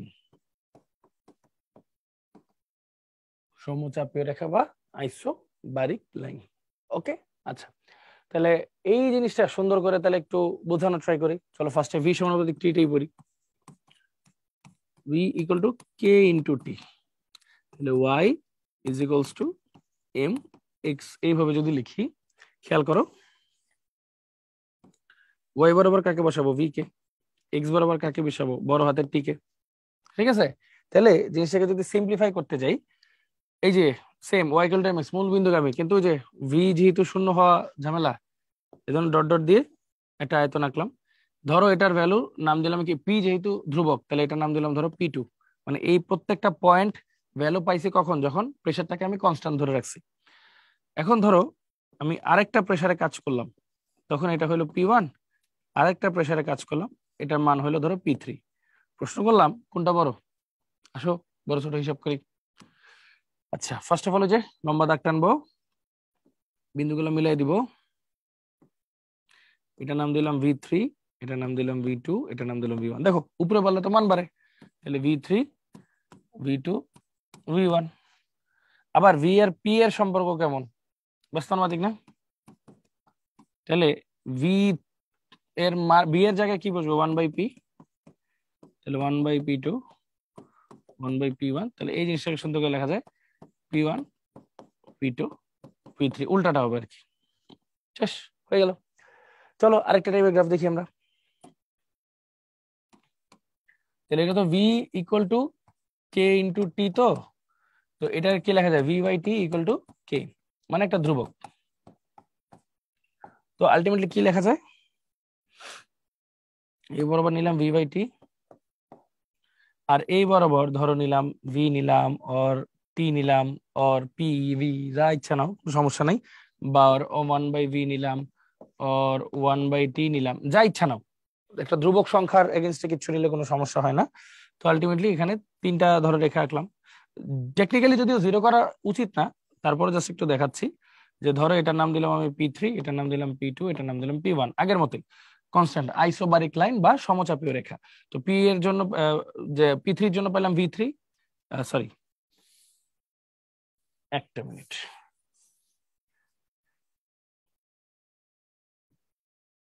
হ্যাঁ, V3/T3, এটার মান লিখবো V2/T2, এটার মান লিখবো V1/T1, হ্যাঁ এরকম। তাহলে দেখো দেখতেই পাচ্ছ V3/T3 মানে এই অনুপাতটা অবশ্যই বড় উপরে যেহেতু, greater than V2/T2, greater than V1/T1। আবার একটু খেয়াল করে দেখো তো, PV ইকুয়াল টু NRT, তাই না? PV ইকুয়াল টু NRT, তাহলে V/T ইকুয়াল টু NR/P, তাহলে V/T কি P এর ব্যস্তানুপাতিক, V/T P এর ব্যস্তানুপাতিক, মানে V/T বাড়লে P এর মান কমবে। তাহলে মান লিখে দাও P3 P2 P1, মানে ঘুরাই লিখলে P1 P2 P3, শেষ। এরকমই এই কয়েকটার জন্য এই টাইপের গ্রাফ হওয়া পসিবল, ঠিক আছে? আশা করি জিনিসটা তোমরা বুঝতেছো। আর এটা শর্ট টেকনিক কি, ওই যে সেম ওয়াই অক্ষে যে আছে তার সাথে ধ্রুবকটার তুলনা করো, ওদের সম্পর্ক উল্টা, তো এজন্য ও উপরের দিকে বাড়লে ও নিচের দিকে বাড়ে, এই শেষ, সেম। আচ্ছা, তো চলো একটু সামনে আগাই। গ্রাফ অফ চার্লস ল, আচ্ছা এটা তো ভাই দেখাইলাম মাত্র, যে ধরো এটার ভ্যালু দিলাম আমি P2, এটার ভ্যালু দিলাম P1। তো এই পয়েন্টটা যদি আমরা লম্বভাবে টানি, এই পয়েন্ট এটার জন্য V2, এটার জন্য V1, তো টেকনিক্যালি কি V2 গ্রেটার দেন V1, কারণ উপরে বাড়তে থাকলে মান বাড়ে, আর V এর P এর সম্পর্ক উল্টা, তাহলে এখন হবে P1 গ্রেটার দেন P2, এই আর কি সমচাপীয় রেখা, এটাই চার্লসের ল। ওকে, আচ্ছা এবার দেখো নিচের কোনটি চার্লসের সূত্র? চার্লসের সূত্র কি? V সমানুপাতিক T, যেখানে P টা হচ্ছে কনস্ট্যান্ট, V সমানুপাতিক T যেখানে P টা কনস্ট্যান্ট। দেখো চিটাং ইউনিভার্সিটিতে কয়বার আসছে? 4বার আসছে, হ্যাঁ। আচ্ছা চলো একটু আগাই। গিয়ে-লুসাকের সূত্র বা রেনর চাপীয় সূত্র কি বলছে? স্থির তাপমাত্রায় নির্দিষ্ট ভরের কোনো গ্যাসের চাপ তার পরম তাপমাত্রার সমানুপাতিক। স্থির আয়তনে আর কি বলছে, স্থির আয়তন মানে V কনস্ট্যান্ট, নির্দিষ্ট ভর N কনস্ট্যান্ট, কোন গ্যাসের চাপ তার পরম তাপমাত্রা মানে কেলভিন তাপমাত্রার সমানুপাতিক। তো বলো তো ভাইয়া এখানে কোনটা কোনটা কনস্ট্যান্ট? VRN টা হচ্ছে ধ্রুবক, VRN যদি ধ্রুবক হয়, এনটাকে দুধবাদ ধরলাম, তাহলে এন এর জন্য এটাকে আমরা লিখবো সম আয়তনীয় রেখা বা আইসো ভলিউমেট্রিক রেখা, আর আরেকটা বলা হয় আইসোকোরিক লাইন, এগুলা বলা হয়, হ্যাঁ। আচ্ছা, তো এখন কি করতে হবে আমাদের? এই জিনিসটাকে একটু ঠান্ডা মাথায় বোঝার ট্রাই করতে হবে যে পি সমানুপাতিক টি দিয়ে আসলে আমরা কি কি বুঝতে পারি। তো চলো গ্রাফ দেখি। আমার কাছে আসছে হচ্ছে পি সমানুপাতিক টি, সুন্দর করে লিখলে P equal to K into T, সমানুপাতিক ধ্রুবক, তাহলে Y is equals to M X, মূল বিন্দু আমি রেখা পাবো, তাই তো? আচ্ছা, তো ওয়াই বরাবর বসবে পি, এক্স বরাবর বসবে টি। তো দেখো এটাকে 0 আসলে দেওয়া যায়, কারণ আয়তন শূন্য, পরম তাপমাত্রা শূন্য হতে পারে, সমস্যা হওয়ার কথা না। তাহলে এখানে কোনটা ধ্রুবক থাকবে? এই মানটা কখন নেওয়া হয়েছে? নির্দিষ্ট আয়তনে। তাহলে ওই আয়নটাকে ধরলাম V2, এটার জন্য পেলাম ধরো V1, এটার জন্য পেলাম ধরো V3। এখন আবার দেখবো কম বেশ কোনটা, তোমরা অলরেডি অ্যান্সার জানো, আই এজিউম। লম্ব টানলাম, এই বরাবর নিলাম, এই বরাবর নিলাম, এই বরাবর নিলাম, ধরো মান বললো এটার দিলাম P3, এটা দিলাম P2, এটা দিলাম P1। তো টেকনিক্যালি কি হচ্ছে? উপরে গেলে মান বাড়ে, তাহলে P3 P2 P1, শেষ। তো P এর সাথে V এর সম্পর্ক কেমন? উল্টা না? তাহলে উল্টাটা বসা দাও, 1/V3 1/V2 1/V1, তাহলে উল্টা করে দাও, V1 V2 V3, শেষ, সিম্পল প্লেন। আচ্ছা, আবার যদি অন্যভাবে করতে যাই, P/T ইকুয়াল টু কে, এটাও লেখা যায়, যেটা হচ্ছে একটা ধ্রুবক। তাহলে একটা ধ্রুবকের আসলে কার উপরে ডিপেন্ড করে না।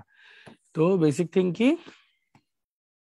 দেখো P/T লিখলাম, এই পাশে লিখতে হবে কি P হোক অর T হোক অর 1/P হোক অর 1/T হোক, যা ইচ্ছা হোক, লাভ নাই।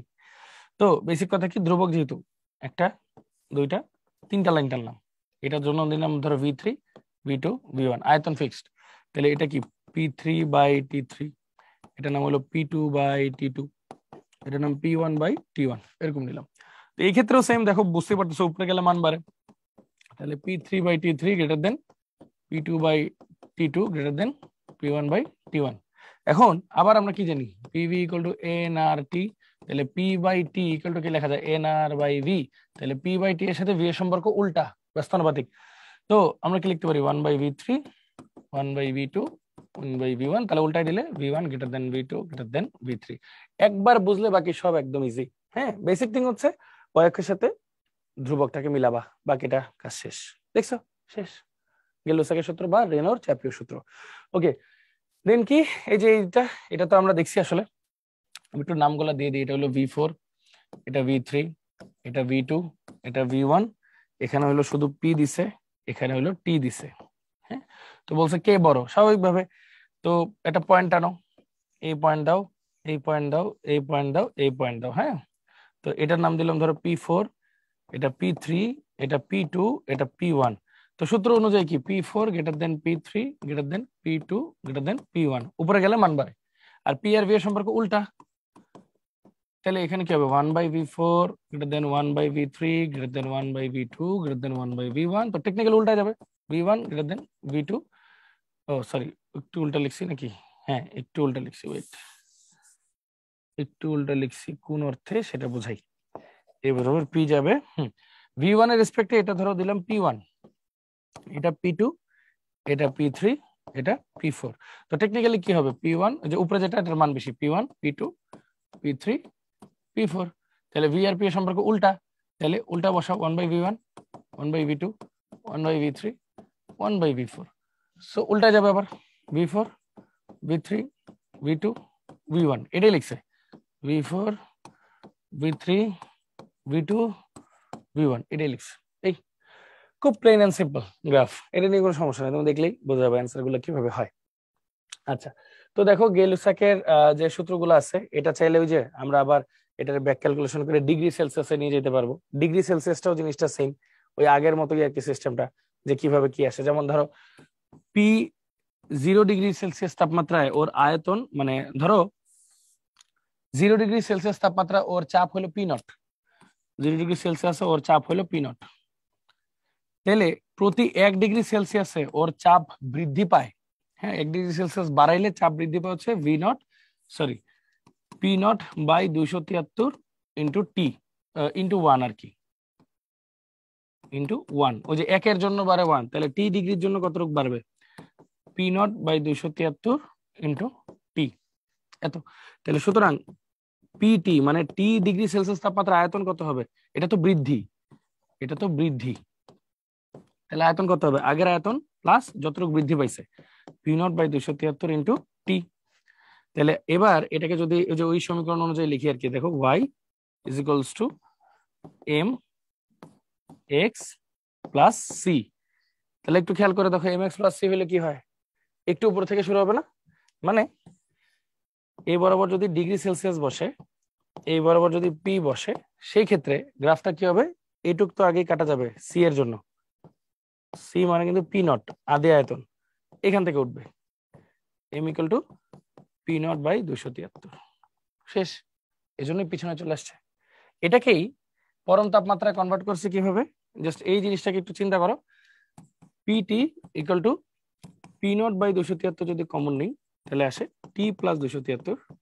তো খেয়াল করো ডিগ্রি সেলসিয়াসের সাথে 273 যোগ করলে হয় কেলভিন, এই পুরোটা একটা ধ্রুবক, তাই K ইকুয়াল টু, এটা শুধু লিখবো P বড় T। তাহলে এখান থেকে সূত্রটা আসছে কি P সমানুপাতিক T। এইভাবে বাকি গ্রাফগুলো আসছে সেম, V সমানুপাতিক T যেভাবে করলাম P সমানুপাতিক T সেভাবেই আসলো। তো এটা আশা করি তার কোনো সমস্যা হবে না, এটা খুব সিম্পল আগের মতোই লেকচারটা। তারপর আসি, কোন লেখচিত্রটি স্থির চাপে চার্লসের সূত্রের সাথে সঙ্গতিপূর্ণ? স্থির চাপে, স্থির চাপে, চাপ স্থির। আচ্ছা, চার্লসের সূত্র, চার্লসের সূত্র কি? চার্লসের সূত্র হচ্ছে V সমানুপাতিক T। আচ্ছা, এবার একটু খেয়াল করো, আমরা কি পড়ছিলাম, যদি এরকম হয় V, এখানে যদি T থাকে কেলভিন তাপমাত্রা যেটা আর কি, তখন হয় V সমানুপাতিক T, এই যে এরকম হবে। যদি এরকম হইতো এই পাশে V থাকে এই পাশে T থাকে ডিগ্রি সেলসিয়াস আকারে আর কি, তখন কি একটা M আসে তাই না, এটুক বরাবর C কেটে যায়, সিটা হলো V0 পড়ছিলাম আমরা তাই না, এই বরাবর যায়। তো একটু খেয়াল করো, এখানে বলছে চার্লসের সূত্র নরমালি জাস্ট তুমি দেখে বুঝবা, দেখো V এর একক লিটার, T এর একক কেলভিন, তো কেলভিন তাপমাত্রা হলে এরকম মূল বিন্দুগামী হবে। আর এটা কখন হবে বলতো, যখন কেলভিনটা না থাকে ডিগ্রি সেলসিয়াস হইতো, তাহলে এটা ঠিক থাকতো, আর বাকি দুইটা তো কোনোভাবেই হবে না। ওকে, আমার অ্যান্সার কিন্তু এ, দেখো ডিওতে আসছিল 14-15 সালে। হ্যাঁ, খুবই গুরুত্বপূর্ণ। আচ্ছা, এরপর আসো অ্যাভোগাড্রোর সূত্র। অ্যাভোগাড্রোর সূত্র আসলে কি, খুবই সহজ। V সমানুপাতিক N, কে কে নাই, P আর T নাই। স্থির তাপমাত্রা ও চাপে নির্দিষ্ট ভরের সকল গ্যাসে সমান সংখ্যক অণু থাকে, বা স্থির তাপমাত্রা ও চাপে নির্দিষ্ট ভরের কোন গ্যাসের আয়তন তার মূল সংখ্যার সমানুপাতিক। যেমনি ইচ্ছা বলো, কোনো সমস্যা নাই। তাহলে পি আর টিটা এখানে ধ্রুবক, তার মানে টি এর জন্য আমরা এদেরকে কি বলতে পারি? আইসোথার্মিক লাইন বলতে পারি, বা আইসোথার্মাল লাইনও বলতে পারি, বা সমষ্ণ রেখা বলতে পারি, সমতাপীয় রেখা বলতে পারি। এগুলো যেহেতু ধ্রুবক আর কি। আর পি এর জন্য কি কি লিখতে পারি? আইসোবারিক লাইন বা সমচাপীয় রেখা, ঠিক আছে, এরকম করে বলতে পারি। আচ্ছা, তো এইটার ক্ষেত্রে আমরা যদি একটু ভাঙতে যাই, তাহলে এটা কি হবে? V equal to K into এর। তাহলে এটাকেও আমরা চাইলে আসলে কি করতে পারি? বিভিন্ন ধরনের গ্রাফে কনভার্ট করতে পারি। তো চলো গ্রাফে কনভার্ট করি। ভি সমানুপাতিক এন আছে, তাহলে V equal to K into N, তার মানে Y is equals to M X. তাহলে দেখো, যেহেতু ভি আছে, আয়তন তো শূন্য করা যাবে না, তাহলে ডট ডট দিতে হবে আর কি। হ্যাঁ, এন, তাহলে আয়তন যেহেতু শূন্য করা যাবে না, এই এখানে তাহলে টিও আছে, ধরো টিটাও ফিক্সড, প্রেসারটাও ফিক্সড, এরকম নাম দিলাম। টি তাপমাত্রা, পি প্রেসার। ধরো আমি যদি ডিফারেন্ট একটা এক্সপেরিমেন্ট করি, টি ওয়ান তাপমাত্রা আর পি ওয়ান প্রেসার, তাহলে আলাদা গ্রাফ পাবো। আমি যদি ডিফারেন্ট টেম্পারেচার প্রেসারে আরেকবার করি, তাহলে আলাদা তাপমাত্রা আলাদা গ্রাফ পাবো। শেষ। এখন কি করব? সুন্দর মতো দাগ টানি, মিলাই দিই রেখাগুলো। তাহলে এটার জন্য পাইলাম ধরো ভি3, এটার জন্য পাইলাম ধরো ভি2, এটার জন্য পাইলাম ধরো ভি1। তাহলে টেকনিক্যালি উপরে বাড়লে তো মান বাড়ে, তাহলে ভি3 greater than V two greater than V one. তাহলে ভি এর সাথে টি এর সম্পর্ক সমানুপাতিক, পি এর সম্পর্ক ব্যস্তানুপাতিক। তো এটার ক্ষেত্রে হবে T three greater than T two greater than T one, P এর ক্ষেত্রে হবে 1/p3 greater than 1/p2 greater than 1/p1। So technically p1 greater than p2 greater than p3। As usual যা জানো তাই লিখবা, কোনো কিছু বানায় লেখার কোনো দরকার নাই। শেষ, সিম্পল। এটাকে যদি একটু ঘুরাইতে চাই, তখন কি হবে? চলো একটু ঘুরাই। V by N equal to K হবে তখন ধ্রুবক। এই ক্ষেত্রে তো গ্রাফ বুঝতেই পারতেছো কি হবে? ভি বাই এন, এই বরাবর দিলাম হচ্ছে ধরো V or N or 1/v or 1/n, এরকম করে কনভার্ট করে নিলাম আর কি। সো বেসিক্যালি হচ্ছে কি ধ্রুবক। তাহলে এটার নাম দিলাম টি3 কমা পি3, টি2 কমা পি2, টি1 কমা পি1। তো দেখো এটার রেসপেক্টে এটাকে দিলাম ভি3 বাই এন3, ভি2 বাই এন2, ভি1 বাই এন1। তো টেকনিক্যালি কি, যেটা উপরে সেটা বড়, ভি3 বাই এন3 গ্রেটার দেন ভি2 বাই এন2 গ্রেটার দেন ভি1 বাই এন1। আবার PV equal to N R T যেহেতু, তাহলে ভি বাই এন কে আমরা কি লিখে দিই? আর টি বাই পি। তাহলে পি এর সাথে রিলেশনটা কি? উল্টা। তাহলে 1/p3 greater than 1/p2 greater than 1/p1। So কি লেখা যায়? p1 greater than p2 greater than p3। আবার এর সাথে টি এর ইয়াটা কি, সম্পর্কটা কি? সমানুপাতিক। তাহলে লেখা যায় t3 greater than t2 greater than p1। দেখছো, দুইটা মেইন জিনিস কিন্তু তোমরা পেয়ে গেছো। খুব সিম্পল, অত কঠিন কিন্তু কিছু না। আর সহজ কথা কি বলছিলাম, ওয়াই এর সাথে ধ্রুবকটা মিলাবা। ভি যেহেতু আছে, ভি এর সাথে পি এর সম্পর্ক উল্টা, তাহলে ভি বাড়লে পি কমবে। তাহলে P one greater than পি2 greater than পি3, শেষ। আর ভি এর সাথে টি সমানুপাতিক, তাহলে ভি3 বড় হলে টি3 বড় হবে, শেষ হয়ে গেল। তাহলে মোটামুটি কিন্তু আমাদের সব ধরনের গ্রাফ আমরা পড়ে ফেললাম। আশা করি গ্রাফ রিলেটেড আর কারো কোনো সমস্যা কখনোই হবে না ইনশাল্লাহ। ঠিক আছে, ওকে। অ্যাভোগাড্রোর সূত্র কোনটি? ভি সমানুপাতিক এন। এই যে ভি সমানুপাতিক এন, মাত্র আমরা পড়লাম পি আর টি স্থির। আচ্ছা, এবার দেখো আমরা একটা সামারি পড়তেছি, এটা হ্যাঁ সামারি। বয়েলের সূত্র হচ্ছে, রবার্ট বয়েল 1662 সালে ইংল্যান্ডে উনি এটা দিয়েছিলেন। স্থির তাপমাত্রা ও গ্যাসের আয়তন ও চাপ, মানে এখানে হচ্ছে বয়েলের সূত্র কি? ভি সমানুপাতিক 1/p না? তাহলে এখানে তো টি আর এনটা হচ্ছে কনস্ট্যান্ট। ঠিক আছে, সূত্রের বিবৃতি আছে, সূত্রের ব্যাখ্যা আছে, বললাম আমরা। চার্লসের সূত্র কি? এসি চার্লস 1787 সালে ফ্রান্সে দিয়েছিলেন। এখানে ভি সমানুপাতিক টি, মানে কি পি আর এনটা হচ্ছে কনস্ট্যান্ট। আচ্ছা, এখানে বিবৃতি প্রকাশ সবই আছে। চাপের সূত্র বা গেই-লুসাকের সূত্র বা চাপের রেনোর চাপীয় সূত্র, রেনোর চাপীয় সূত্র। হ্যাঁ, এটা দেখো গেই-লুসাক 1802 সালে ফ্রান্সে, আর রেনো মনে হয় সম্ভবত 1808 সালে দিছিলেন। হ্যাঁ, সম্ভবত 1808 সালে, মোস্ট প্রবাবলি। হ্যাঁ, মোস্ট প্রবাবলি একটু লিখে দেই। আচ্ছা, মোস্ট প্রবাবলি 1808 সালে দিছিলেন, হ্যাঁ মোস্ট প্রবাবলি। তো এটাতে কি ছিল, পি সমানুপাতিক টি ছিল, মানে কি কি নাই, ভি আর এন হচ্ছে কনস্ট্যান্ট। এটারও বিবৃত রাফ হিসাবটা আছে, সমস্যা নেই। আর অ্যাভোগাড্রোর সূত্র দেখো 1811 সালে ইতালিতে অ্যাভোগাড্রো দিয়েছিলেন, এবং এটাতে কি হচ্ছে ভি সমানুপাতিক এন, মানে এখানে কে কে নাই, পি আর টি নাই, তাহলে পি আর টিটা হচ্ছে কনস্ট্যান্ট। ঠিক আছে, এটার বিবৃতি সামারি দেওয়া আছে। সো আলটিমেটলি এগুলার গ্রাফ কেমন হবে বা এগুলার কোনটা কি কিভাবে করতে হয় সবগুলো আশা করি আমরা ইনশাল্লাহ দেখে ফেলছি। চলো এবার প্র্যাকটিসে চলে আসি। কনসেপ্ট অফ আইডিয়াল গ্যাস, আগে কনসেপ্ট অফ আইডিয়াল গ্যাস গুলো একটু ডেভেলপ করে, যে আদর্শ গ্যাস সমীকরণগুলো আমরা ডেভেলপ করে গ্যাস ধ্রুবক থেকে শুরু করে দেন হচ্ছে বাকিটা করে ফেলবো ইনশাল্লাহ। তো দেখো আচ্ছা তাহলে আগে একটা কাজ করি, আগে এই পৃষ্ঠাটা 1 মিনিট রাখি আমরা, দেন হচ্ছে আমরা আবার কন্টিনিউ করি। আগে একটু 1 মিনিট এটা একটু দেখো ঠান্ডা মাথায়।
ওকে, তো আমরা এটা মোটামুটি দেখলাম।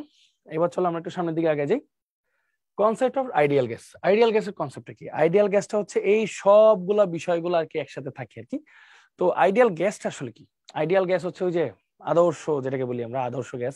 আদর্শ গ্যাস কি? আদর্শ গ্যাস হচ্ছে যেসব গ্যাস হচ্ছে আকর্ষণ বিকর্ষণ সহজে করে না, অনেক ভালো ভদ্র। অনেক ভালো ভদ্র বলতে বোঝায় যাদের আয়তন অত্যন্ত নগণ্য, মানে সহজে ব্যবহার করা যাবে, সব কিছু করে ফেলা যাবে এদের দিয়ে, এরকম আর কি ব্যাপারগুলো আর কি। হ্যাঁ, মানে যাদের আকর্ষণ বিকর্ষণ একদমই নাই নিজেদের মধ্যে, আর যাদের মানে আয়তন অত্যন্ত নগণ্য, কণাগুলোর আয়তন অত্যন্ত নগণ্য, এই আর কি। এই দুইটা মেইন থিম থাকে। তো বেসিক কথা হচ্ছে কনসেপ্ট অফ আইডিয়াল গ্যাসটা আসলে ডেভেলপ হয় এই সূত্রগুলোকে সামারাইজ করে আর কি। হ্যাঁ, আদর্শ গ্যাসের সমীকরণকে যদি আমরা বলি আর কি। তো এই ক্ষেত্রে আসে কি, দেখো ভি সমানুপাতিক টি, আরটা হচ্ছে ভি সমানুপাতিক 1/p, আরটা হচ্ছে পি সমানুপাতিক টি, আরটা হলো ভি সমানুপাতিক এন। আমরা যদি মোটামুটি এই তিনটা সূত্রকে একসাথে করি সেক্ষেত্রে কি হয়, দেখো ভি সমানুপাতিক টি ইন্টু 1/p ইন্টু এন, এভাবে লেখা যায়। তাহলে ভি ইকুয়াল টু একটা ধ্রুবক নিলাম K into T into 1/p into N. তাহলে দেখো এটা লেখা যায় PV equal to N K T. তো এক মোল, এক মোল পরিমাণ যদি আমরা গ্যাস নিই, এক মোল পরিমাণ যদি যে কোনো গ্যাসই নেই, ওই গ্যাসের জন্য এই ধ্রুবকের মান নির্দিষ্ট থাকে। এই ধ্রুবকের মান সবসময় ফিক্স থাকে এক মোল পরিমাণ গ্যাসের জন্য, তখন এটাকে আমরা আর দিয়ে প্রকাশ করি। এই আর কে বলা হয় সার্বজনীন গ্যাস ধ্রুবক। এটা সবার জন্য প্রযোজ্য, সার্বজনীন গ্যাস ধ্রুবক, এটা হচ্ছে সবার জন্য প্রযোজ্য। তো এরপর এই ভ্যালুটা চলে আসে পিভি ইকুয়াল টু সার্বজনীন গ্যাস ধ্রুবক। হ্যাঁ, এটাকে আমরা বলি সার্বজনীন গ্যাস ধ্রুবক। তো আমরা এটাকে বলি PV equal to N R টি। ঠিক আছে, এইভাবে হচ্ছে আমরা জিনিসগুলো ডেভেলপ করি। তাহলে আর কি আসতেছে ভাই, আমার আর এর ভ্যালু আসতেছে হচ্ছে পিভি বাই এনটি, এইভাবে, যেখানে এন এর ভ্যালু 1 ধরে বাকি কাজগুলো করে আমরা করে ফেলতে পারি। আচ্ছা, তো আরেকটা ভ্যালু এটা পরে বলতেছি, আগে দেখো আর এর বিভিন্ন মান, মোটামুটি এসআই একক, লিটার অ্যাটমসফিয়ার একক, এই দুইটা খুবই গুরুত্বপূর্ণ আর কি তোমাদের কাছে। তো যদি আমরা অ্যাকচুয়াল হিসাব করি যে আর এর ভ্যালু কি বলছি ভাইয়া, পিভি বাই এনটি আর কি। হ্যাঁ, তো পি এর ভ্যালু যদি যে এসআই এককে নাও, এসআই এককে নিলে তোমার নিতে হবে হচ্ছে প্যাসকেলে। প্যাসকেলে যদি নাও 101,325 প্যাসকেল, আর আয়তন হচ্ছে 1 মিটার কিউব। হ্যাঁ, 1 মিটার কিউব। আর টেম্পারেচার হচ্ছে তোমার যদি এসআই এককে নাও 273, আর মোল তো 1। তো যদি এটা ভাগ করো দেখো কত আসে, 101,325 ডিভাইড বাই 273 আসে। দেখো আরেকটা জিনিস, একটু মিনিট। ওকে, হ্যাঁ, ও আর আয়তনটা একটু ভুল করছি। আয়তনটা তো হচ্ছে কত আমরা বলি, এসটিপি তে কত বলি, এসটিপি তে কত বলি 22.4 লিটার। বাট লিটারে নিলে তো হবে না, এটাকে এসআই ইউনিটে নিতে হবে। তাহলে মিটার কিউব, তাহলে 22.4 ইন্টু 10⁻³ মিটার কিউব। এই ভ্যালুটা যদি এখানে বসাই, সেই ক্ষেত্রে ভ্যালু আসে আমার 8.314 joule per mole per kelvin, এই যে যেটা তুমি দেখতে পাচ্ছ এটা। আবার লিটার অ্যাটমসফিয়ার এককে যদি আমি নিই, হ্যাঁ, লিটার অ্যাটমসফিয়ার এককে যদি আমি নিই, সেই ক্ষেত্রে আর এর ভ্যালু, পি এর ভ্যালু হচ্ছে 1 অ্যাটমসফিয়ার, তাহলে 1 ইন্টু ভি এর ভ্যালু হচ্ছে 22.4, হ্যাঁ, এন এর ভ্যালু তো 1, আর টি এর ভ্যালু হচ্ছে 273। তো দেখো 22.4 ভাগ 273, 0.0821 litre atmosphere per mole per kelvin. দেখছো, মানে আসলে ভ্যালুগুলো বুঝলে বাকিগুলো তুমি এমনি করতে পারবা।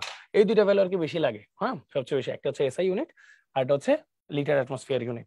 এছাড়াও সিজিএস ইউনিট আছে, ক্যালোরি একক আছে, প্লাস এফপিএস মানে ইঞ্জিনিয়ারিং ইউনিটটা আছে, হ্যাঁ, ফুড পাউন্ড ইউনিট যেটাকে বলি। তো এইভাবে আর এর বিভিন্ন ধরনের ভ্যালু আছে। বিশেষ করে এই যে ক্যালোরি যেটা আছে আর কি, হ্যাঁ, যে 1 ক্যালোরি ইকুয়াল টু 4.2 জুল, এরকম কয়েকটা হিসাব একটু মাথায় রেখো। বা 1 জুল ইকুয়াল টু 0.24 ক্যালোরি, ওই যে ব্যাক ক্যালকুলেশন, এটা করলেও হয়, এভাবে মাথায় রেখো। পাশাপাশি একটা জিনিস মনে রাখবা, 10⁻7, আচ্ছা লেখাই আছে, এই দেখো 10⁻7 আর্গ ইকুয়াল টু 1 জুল, এটাও একটা unit. 1 dine centimetre equal to 1 erg, এটাও একটা ইউনিট। তো এগুলো দিয়ে মাঝে মাঝে না অবজেক্টিভে কনফিউজ করার জন্য দিতে পারে। তো এই ব্যাপারগুলো একটু মাথায় রেখো। বাট যেটা সবচেয়ে বেশি দরকার, আর এর মাত্রাটা মাথায় রেখো। মাত্রাটা কি দেখো, আর এর মাত্রা হচ্ছে কাজ বা শক্তি, মানে কি joule per mole per kelvin. এই জিনিসটা একটু মাথায় রেখো, তাইলেই বাকি সব ইনশাল্লাহ পেরে ফেলবা, কোনো ঝামেলা হওয়ার কথা না। ঠিক আছে, তাহলে এটা হচ্ছে আর এর বিভিন্ন মান। তোমরা চাইলে ভিডিওটা পজ করে এটা একটু দেখে নিতে পারো। আচ্ছা, দেন যদি আমরা আগাই, দেখো এসআই এককে আর এর মান কোনটি? এসআই একক মানে কি? এসআই একক মানে চাপের একক হচ্ছে 101,325 প্যাসকেল, আয়তন হচ্ছে 22.4 ইন্টু 10⁻³ মিটার কিউব। যেহেতু 1 metre cube equal to 10⁻³ sorry 1 metre cube equal to 1000 litre, 1000 litre, হ্যাঁ, ওইভাবে আমরা কনভার্ট করে নিচ্ছি আর কি। হ্যাঁ, আচ্ছা, তারপর হচ্ছে টি এর ভ্যালু হচ্ছে এসটিপি, যেহেতু বলছে এসআই ইউনিট এসটিপি, তাহলে 273।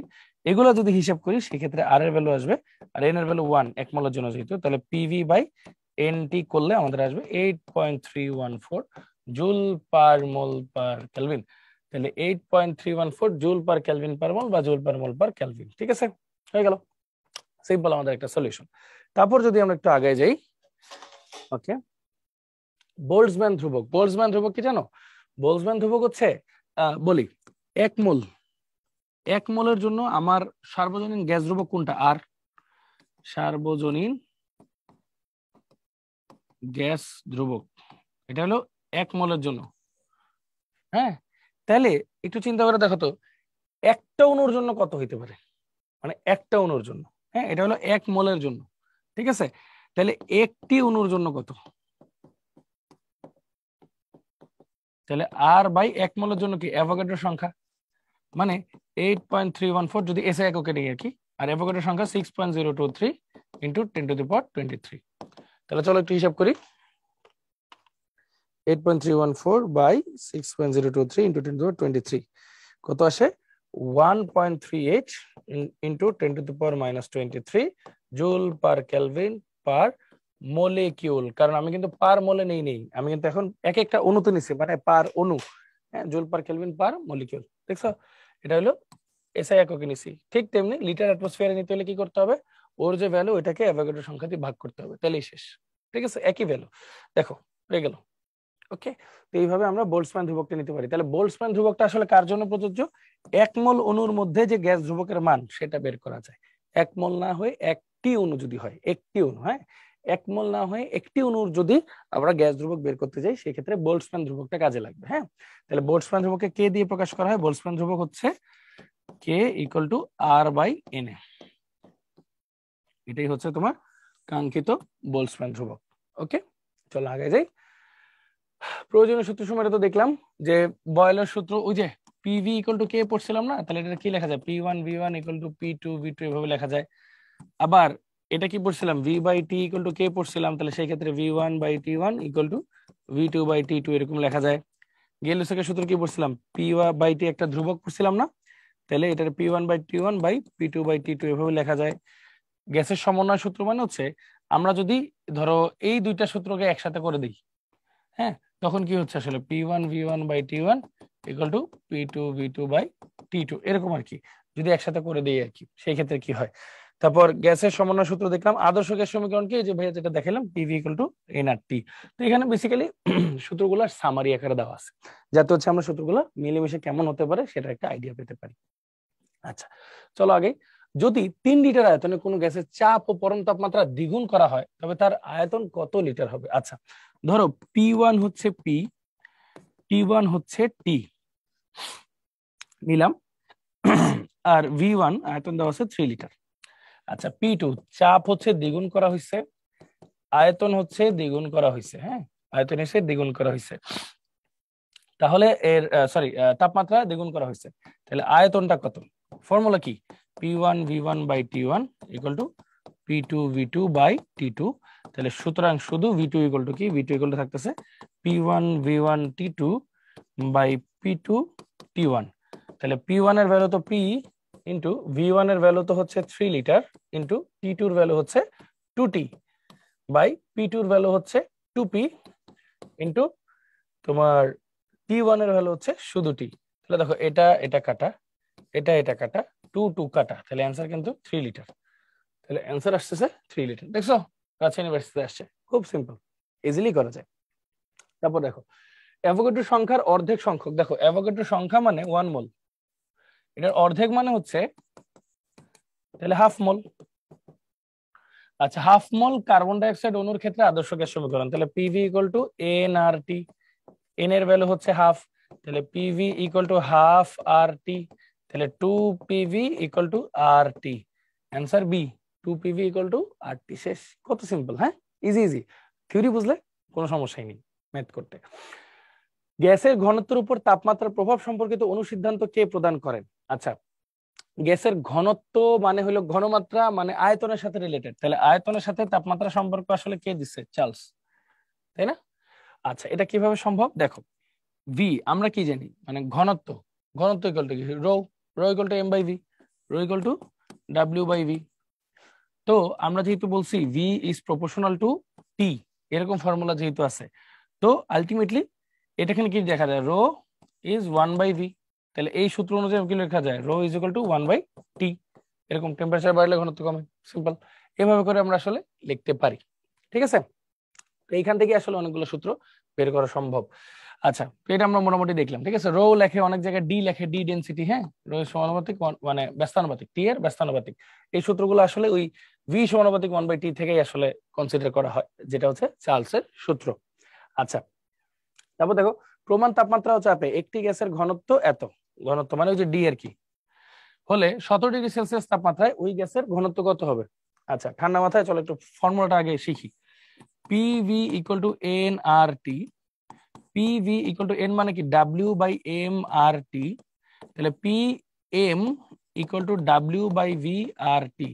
রো ইজ ইকুয়াল টু কি? m/v না, মানে W/v তো ঘনত্ব, তাহলে PM ইকুয়াল টু DRT, এই যে এভাবে লেখা যায়, PM ইকুয়াল টু DRT লেখা যায়। আচ্ছা, তাহলে দেখো প্রমাণ তাপমাত্রা ও চাপে, প্রমাণ মানে তোমার টেম্পারেচার হচ্ছে 0°C বা 273 কেলভিন, এটা T1। গ্যাসের ঘনত্ব D1টা হচ্ছে 29 কেজি পার মিটার কিউব, আর T2 17 degree Celsius, 17 degree Celsius মানে 273 যদি যোগ করো তাহলে 290 কেলভিন। তাহলে D2 টা কত এটাই বলছে।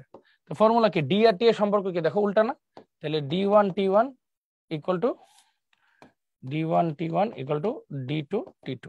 তাহলে বেসিক্যালি কি আসতেছে, D2 কি আসতেছে D1T1 বাই T2।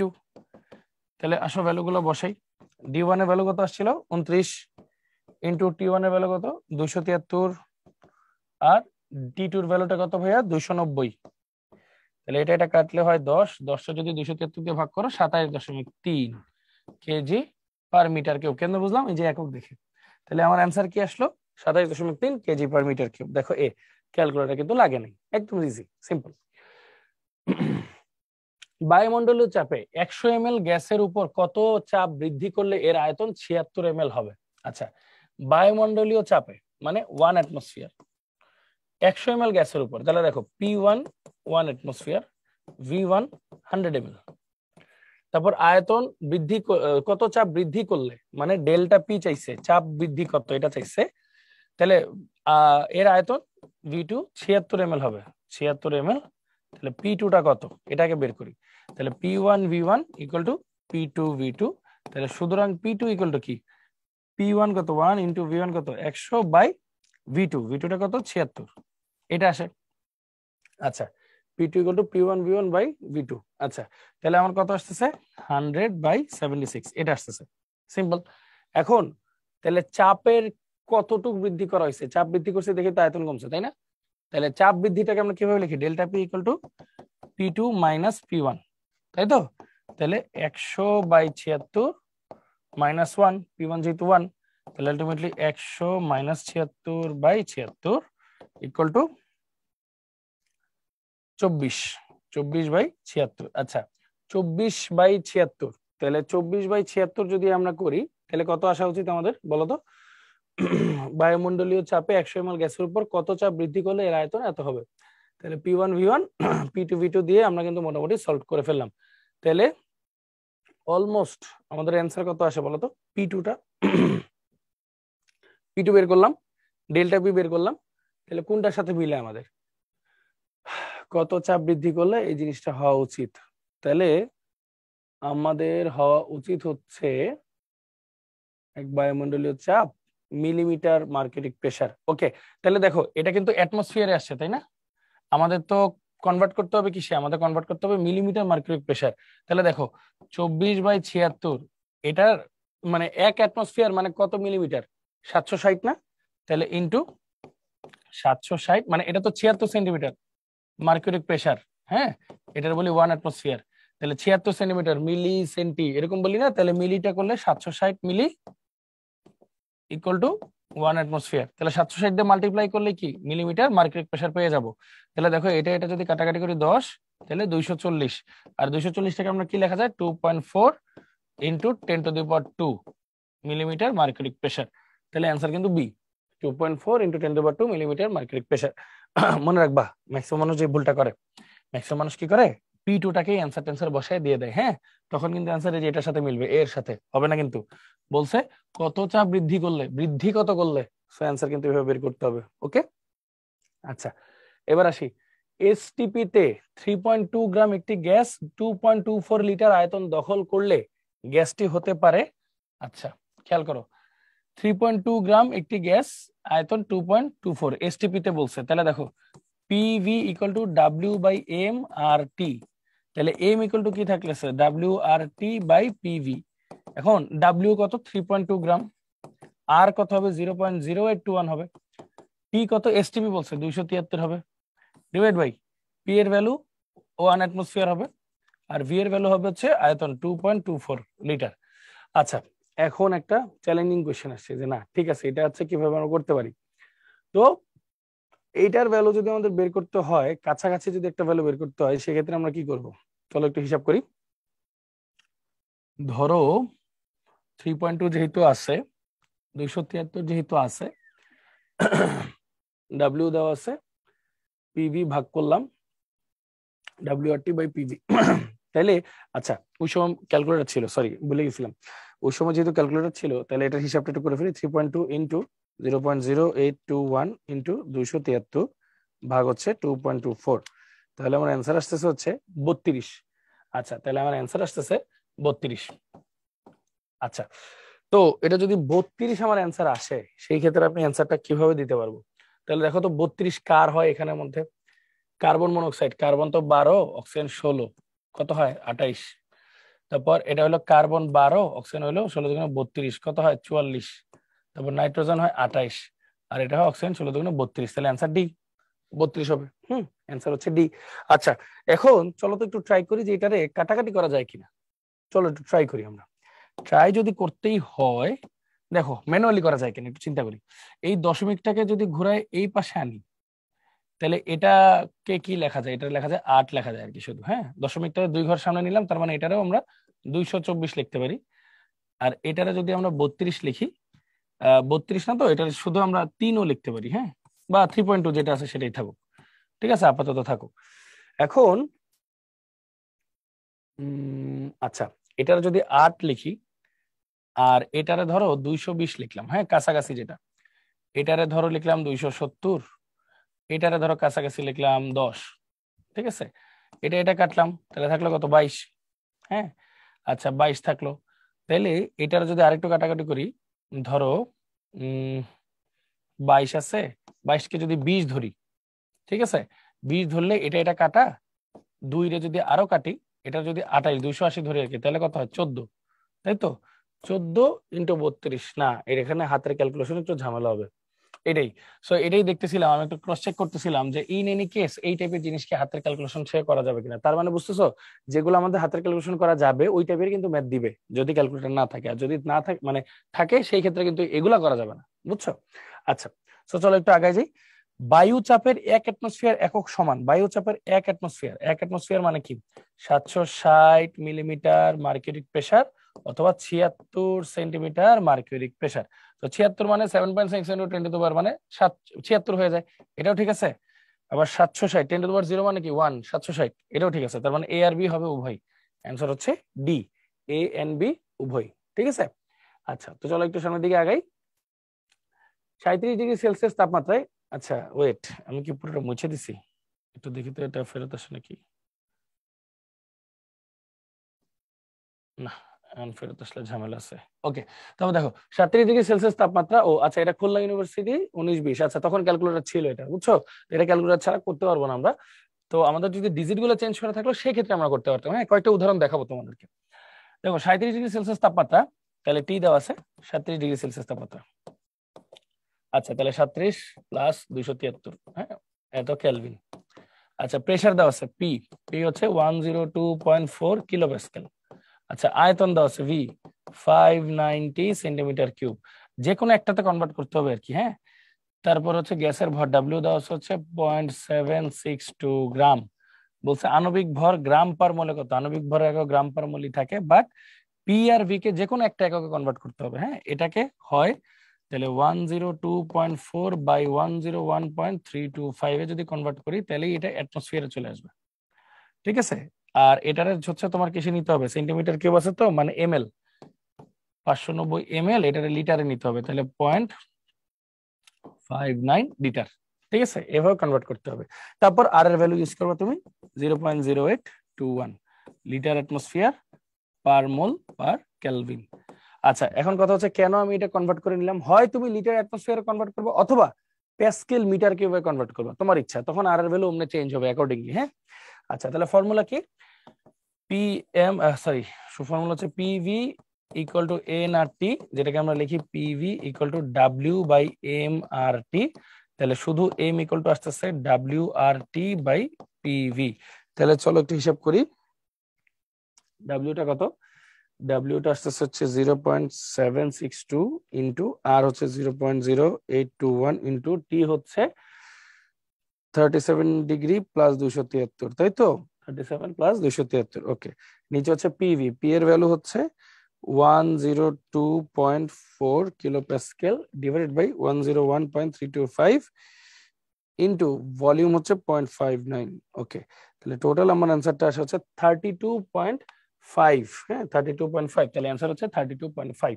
এরকম আর কি বিষয়টা হচ্ছে তোমাকে কি করতে হবে, তোমাকে হচ্ছে আসলে এই সব খুলনা ইউনিভার্সিটি 19-20 এগুলার কোশ্চেন গুলো আসলে ক্যালকুলেটর ছিল, তো যদি ক্যালকুলেটর অ্যালাউ না করে সেক্ষেত্রে ডিজিট গুলো অমনি চেঞ্জ করে দিবে অ্যাকর্ডিংলি, হ্যাঁ টেনশনের কোনো কারণ নেই। আচ্ছা দেখো, গ্যাসের ঘনত্ব মাপতে ব্যবহৃত হয় কি, গ্যাসের ঘনত্ব মাপতে, ঘনত্ব মানে ডি, এই যে সূত্র পড়ছি না PM ইকুয়াল টু DRT, তাহলে আদর্শ গ্যাস সমীকরণ ইউজ করলেই তো হয়, তাহলে দেখো perfect gas equation, perfect gas equation দিয়ে আমরা এটা বের করতে পারবো। আরএনএর সমীকরণ দিয়ে আমরা যে সক্রিয়ণ শক্তি ইএ কে টি এগুলো বের করতে পারবো। তারপর Einstein equal to MC square, হ্যাঁ এগুলা দিয়ে আমরা অন্য জিনিস বের করি। ফ্যারাডে হচ্ছে Q equal to IT, W equal to Z IT, এইসব ব্যাপার স্যাপার ব্যবহার করি, হ্যাঁ। আর আদর্শ গ্যাস ইকুয়েশন দিয়ে আমরা চাইলে ঘনত্ব মাপতে পারি। আদর্শ গ্যাসের সমীকরণ থেকে মোলার ভর নির্ণয় করা যায় কিভাবে, দেখো P M equal to DRT, তাহলে পি ইকুয়াল সরি তাহলে শুধু এম ইকুয়াল টু কি লেখা যায় ডিআরটি বাই পি, এইভাবে লেখা যায়। তাহলে M equal to DRT by P, তাহলে এটা হবে আমার এ। তারপর চলো, নির্দিষ্ট চাপে 17°C তাপমাত্রার নির্দিষ্ট পরিমাণ গ্যাসের ভর, ওই যে খুলনা ইউনিভার্সিটি ক্যালকুলেট ছিল, নির্দিষ্ট পরিমাণ গ্যাসের ভর এত, তাহলে T1 টেম্পারেচারে 17°C মানে 17 প্লাস 273, হ্যাঁ কেলভিন। আচ্ছা আর এটা হচ্ছে ভর, আয়তন দেওয়া আছে V1 0.73 লিটার। একই থাকলে, চাপ একই থাকলে কত ডিগ্রি সেলসিয়াসে, ডিগ্রি সেলসিয়াসে উত্তর চাইছে, উক্ত গ্যাসের আয়তন 0.51 হবে, তাহলে VT হচ্ছে 0.85 লিটার। তাহলে আগে T2 টা বের করি, তাহলে T2 কিভাবে বের করবো, V1 by T1 equal to V2 by T2।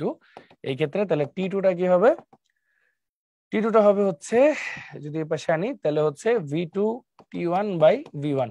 তো চলো একটু হিসাবটা করি, V2 টা কত 0.85 V2 T1 টা হচ্ছে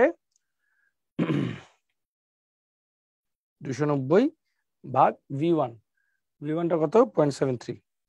আচ্ছা তাহলে টেম্পারেচার আসে হচ্ছে 337.67 কেলভিন, হ্যাঁ টেম্পারেচার বাড়ছে যেহেতু আয়তন বাড়ছে আর কি, স্বাভাবিক কথা। আচ্ছা তাহলে কত আসে 337.67 কেলভিন। সুতরাং এটা ডিগ্রি সেলসিয়াসে লিখতে হলে -273 দিয়ে বিয়োগ করতে হবে আর কি, তাহলে বিয়োগ করলে আসে 64.67 ডিগ্রি সেলসিয়াস, এটাই অ্যান্সার। কেলভিনে রেখে দিলে কিন্তু নাম্বার পাবা না, সেলসিয়াসে নিতে হবে যেহেতু লিখে দিছে। তাহলে 64.67 মানে এ, ঠিক আছে 64.67 মানে কিন্তু এ, বুঝছো, মাঝে মাঝে অপশনে কিন্তু এটাও দিয়ে দিতে পারে এত ডিগ্রি সেলসিয়াস, কনফিউজড হয় না। আচ্ছা তারপর দেখো, রাজশাহী ইউনিভার্সিটি 8.2 অ্যাটমসফিয়ার চাপ ও 27°C তাপমাত্রা, ওই সময় ক্যালকুলেট ছিল, 6 লিটার নাইট্রোজেন গ্যাসের ভর কত। আচ্ছা দেখো, চাপ দেওয়া আছে 8.2 অ্যাটমসফিয়ার, টেম্পারেচার দেওয়া আছে 27°C, মানে 27 প্লাস 273 300 কেলভিন। তারপর আয়তন দেওয়া হচ্ছে 6 লিটার, হ্যাঁ নাইট্রোজেন গ্যাস, তাই তো, তার মানে 6 লিটার নাইট্রোজেন গ্যাস ভি দেওয়া আছে, ভর কত জানতে চাইছে, তাহলে ডাব্লিউ কত, আর নাইট্রোজেনের এম কত 28 গ্রাম, তাই তো। তাহলে আর এর ভ্যালু কি লিটার অ্যাটমসফিয়ার একক, লিটার অ্যাটমসফিয়ার, তাহলে 0.0821 litre atmosphere per mole per kelvin. তাহলে ফর্মুলা কি, P V equal to W by M R T, তাহলে W equal to PVM by RT, তাহলে P এর ভ্যালু কত, P এর ভ্যালু হচ্ছে 8.2 ইনটু V এর ভ্যালু কত 6 ইনটু M এর ভ্যালু হচ্ছে 28 ডিভাইড বাই R এর ভ্যালু হচ্ছে 0.0821 ইনটু T এর ভ্যালু হচ্ছে তোমার 300। আচ্ছা এটা কিন্তু ক্যালকুলেটর ছাড়াও আমরা চাইলে করতে পারি, আসলে কেমনে করতে পারি আসলে একটু দেখি। এই জিনিসটাকে আমরা একটু ঘুরে এভাবে লিখতে পারি, দেখো এটা 8.2 যেমনি আছে থাকলো, এটা 6 যেমনি আছে থাকলো, এটা 28 যেমনি আছে থাকলো, আপাতত থাকলো 28 কে 30ও ধরা যায়, আপাতত 30 ধরে নিলাম, হ্যাঁ হিসাবের সুবিধার জন্য।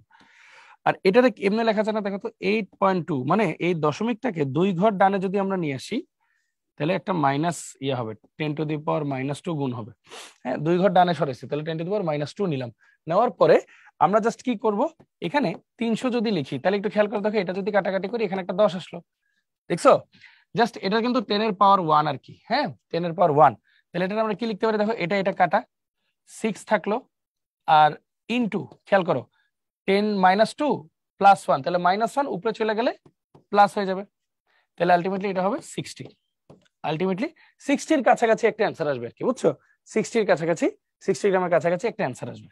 ওকে, তো তোমরা ক্যালকুলেটর ছাড়া চাইলে এমনি করতে পারবে, আর আমি ক্যালকুলেটর করে দেখি অ্যাকচুয়ালি কত আসে। হ্যাঁ, 8.2 into 6 into 28 divide by 0.0821 into 300। তো দেখো আলটিমেটলি আসে কিন্তু 55.93, মানে যে কাছাকাছি অ্যান্সার আসছে কিন্তু। হ্যাঁ, ওই যে আমরা একটা জিনিস বাড়ায় কমায় ধরছিলাম, সো দেখো আলটিমেটলি কাছাকাছি কিন্তু অ্যান্সারটা আসে। হ্যাঁ, তো 56 এর মতো, ওই তো 60 এর কাছাকাছি। তো যদি ক্যালকুলেটর না থাকে তাহলে এমনি করবা, আর যদি ক্যালকুলেটর থাকে তখন ক্যালকুলেটর দিয়ে হিসাবটা করবা। ঠিক আছে, আচ্ছা চলো এবার একটু আমরা সামনের দিকে আগে যাই। এবার দেখো এই কোয়েশ্চেন গুলা ঠান্ডা মাথায় অ্যান্সার করতে হবে। 35°C তাপমাত্রায় 100 কিলোপ্যাসকেল চাপে কোন নির্দিষ্ট ভরের গ্যাসের আয়তন এত। ওকে ফাইন, 35°C তাপমাত্রা, ঠিক আছে, 100 কিলোপ্যাসকেল চাপে কোন নির্দিষ্ট ভরের গ্যাসের আয়তন এত।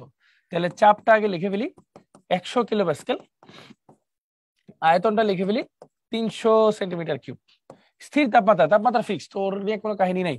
গ্যাসের আয়তন 600 সেন্টিমিটার করা হলো। পরিবর্তন করতে হলে চাপের কি পরিবর্তন করতে হবে, ডেল্টা পি কত এটা জানতে চাইছে। তাহলে খেয়াল করো পি টু কত, পি টুটা আগে বের করি।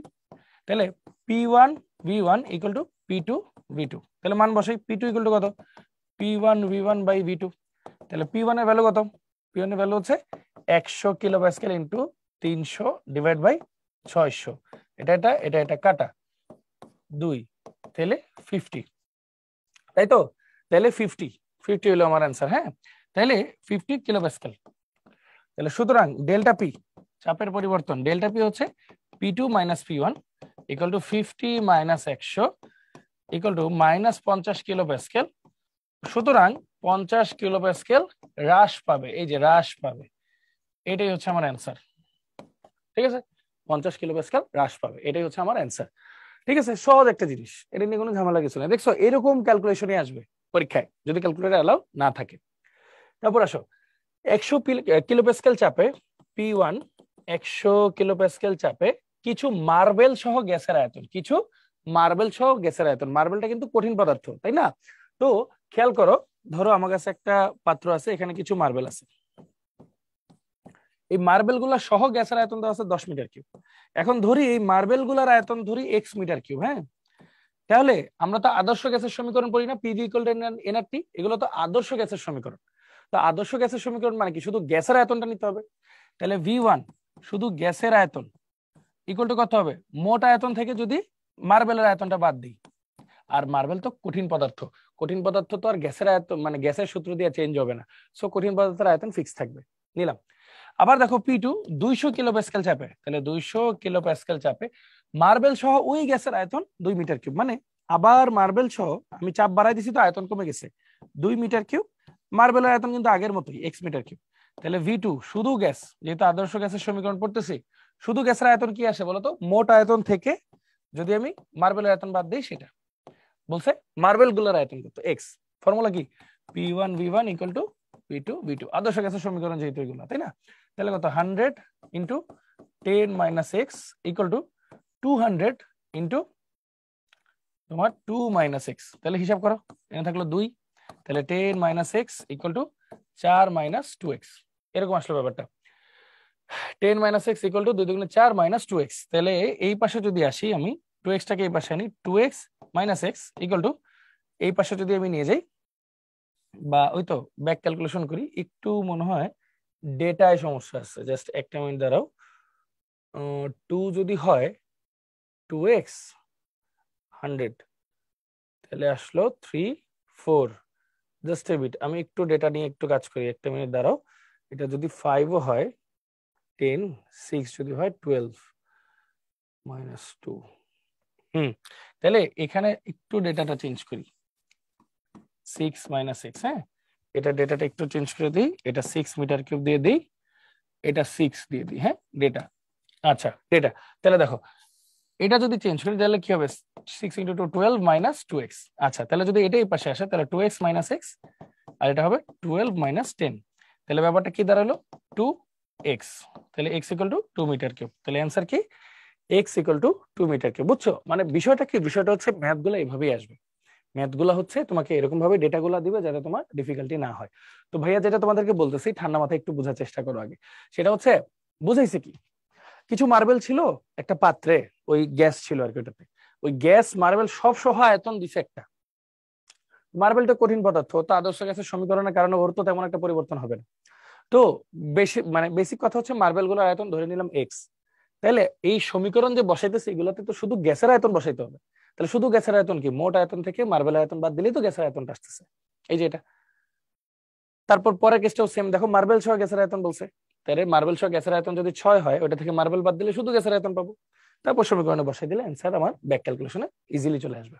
ঠিক আছে, আচ্ছা 2x টা যদি বসে যায় প্লাস, তাহলে 2x - x মানে x, 12 - 10 যদি এই পাশে আসে সেক্ষেত্রে হচ্ছে 2, তাহলে x = 2 মিটার কিউব, অ্যান্সার শেষ। হ্যাঁ, আচ্ছা তারপর দেখো 1 মিটার কিউব হাইড্রোজেন গ্যাসের তাপমাত্রা 27°C, মানে আয়তন হচ্ছে 1 মিটার কিউব, তাপমাত্রা হচ্ছে 27°C বা 27 + 273 = 300 কেলভিন। গ্যাসটিকে সংকুচিত করে আয়তন এত করা হলো, তাহলে V2 হচ্ছে 0.2 মিটার কিউব করা হলে গ্যাসটির তাপমাত্রা কি পরিবর্তন, ডেল্টা টি কত জানতে চাইছে, আগে T2 টা বের করি চলো। তাহলে V1/T1 = V2/T2, তাহলে শুধু T2 কি হবে, V1T1 সরি V2T1/V1, তাহলে V2 এর ভ্যালু কত, 0.2 ইন্টু T1 হচ্ছে 300 ডিভাইড বাই V1 এর ভ্যালু কত 1, তাহলে এটার অ্যান্সার কত আসে, 3 × 600, তো তাহলে 60, ঠিক আছে 60 কেলভিন এরকম আসবে। 3 × 6 0 0 একটা 0 কম হবে, তাহলে 60 কেলভিন। ঠিক আছে, তাহলে সুতরাং ডেল্টা টি ইকুয়াল টু কি, T2 - T1, তাহলে 60 - 300 কেলভিন ইকুয়াল টু -240 কেলভিন। সুতরাং তাপমাত্রা মাইনাস মানে কি হ্রাস পেয়েছে 240 কেলভিন বা 240°C, কারণ কম বেশ করার ক্ষেত্রে ডিগ্রি সেলসিয়াস আর কেলভিন একই। হ্যাঁ, 240 কেলভিন হ্রাস পেয়েছে, এটাই হচ্ছে পরিবর্তন। ওকে, তারপর দেখো 27°C তাপমাত্রায় টি হচ্ছে 27°C, মানে 27 + 273 = 300 কেলভিন। তাপমাত্রায় 8.21 লিটার আয়তনের 8.21 লিটার আয়তনের একটি সিলিন্ডারে হাইড্রোজেন আছে, দেখো এন অফ হাইড্রোজেন আছে হচ্ছে 4 গ্রাম। তাহলে হাইড্রোজেনের মোল ভর বাই মোল, মানে ভর বাই আণবিক ভর, তাহলে মোল সংখ্যা পাবো, তাহলে 2 মোল। আর এন অফ নাইট্রোজেন কত দেওয়া আছে 84, আর নাইট্রোজেন হলো 28, 3 মোল হবে সম্ভবত, তাই না, 3 × 8 = 24, 2 × 3 = 6, 2 ঠিক আছে 3 মোল। সিলিন্ডারের মধ্যে গ্যাসের চাপ কত, পি জানতে চাইছে। এখন আগে লিখে ফেলি এন টোটালটা কত, এন টোটালটা হচ্ছে এই দুটা যোগফল, N of hydrogen plus N of nitrogen, তাহলে 2 + 3 = 5 মোল, লিখে নিলাম। আচ্ছা আর এর ভ্যালুটা কি হবে খেয়াল করো, লিটার দেওয়া আছে, অ্যাটমসফিয়ার অ্যান্সার বের করবো, তাহলে 0.0821 litre atmosphere per mole per kelvin. তাহলে ফর্মুলা কি, PV = nRT, তাহলে P = nRT/V, n এর ভ্যালু হচ্ছে 5 মোল, আর এর ভ্যালু 0.0821, টি এর ভ্যালু হচ্ছে 300 কেলভিন, ডিভাইড বাই ভি এর আয়তন কত আসছে 8.21। তা দেখো কাটাকাটি কেমন যায়, দেখো এটা 5 ইন্টু এটার কি লেখা যায় 8.21, এভাবে লিখলাম, দশমিকটাকে 2 ঘর ডানে নিলে তাহলে 10⁻² একটা আসে, তাই তো, ইন্টু এটার কি লেখা যায় 3 × 10⁻², 300, ডিভাইড বাই 8.21, এটা কাটা এটা কাটা এটা কাটা এটা কাটা, তাহলে 3 × 5 = 15 অ্যাটমসফিয়ার, অ্যান্সার হচ্ছে 15 অ্যাটমসফিয়ার। দেখছো ক্যালকুলেটর ছাড়াই কিন্তু তোমরা করতে পারতেছো। ওকে, আচ্ছা সো আমাদের লেকচার মোটামুটি এইটুকুই। এখন তাহলে আমরা কি কি বললাম খেয়াল করো, আমরা কিন্তু আদর্শ গ্যাসের সমস্ত সমীকরণ, সমস্ত সূত্রাবলী সবকিছু পড়লাম, গ্রাফ গুলা প্রত্যেকটা কিভাবে কি হতে পারে বা না হতে পারে, কোনটা বড় হবে কোনটা ছোট হবে, কিভাবে শর্তগুলা দেখা হয় সবগুলা দেখলাম, সাথে অনেকগুলা প্রচুর গাণিতিক সমস্যা সমাধান করলাম। এবং মনে রাখবা ক্যালকুলেটর যদি অ্যালাউ করে তাহলে ওরকম ডাটা দিবে, ক্যালকুলেটর যদি অ্যালাউ না করে তাহলে কখনো ওরকম ডাটা দিবে না, আর তুমি ওই যে কাটাকাটি করে কাছাকাছি একটা অ্যান্সারে যেতে পারবা ইনশাল্লাহ।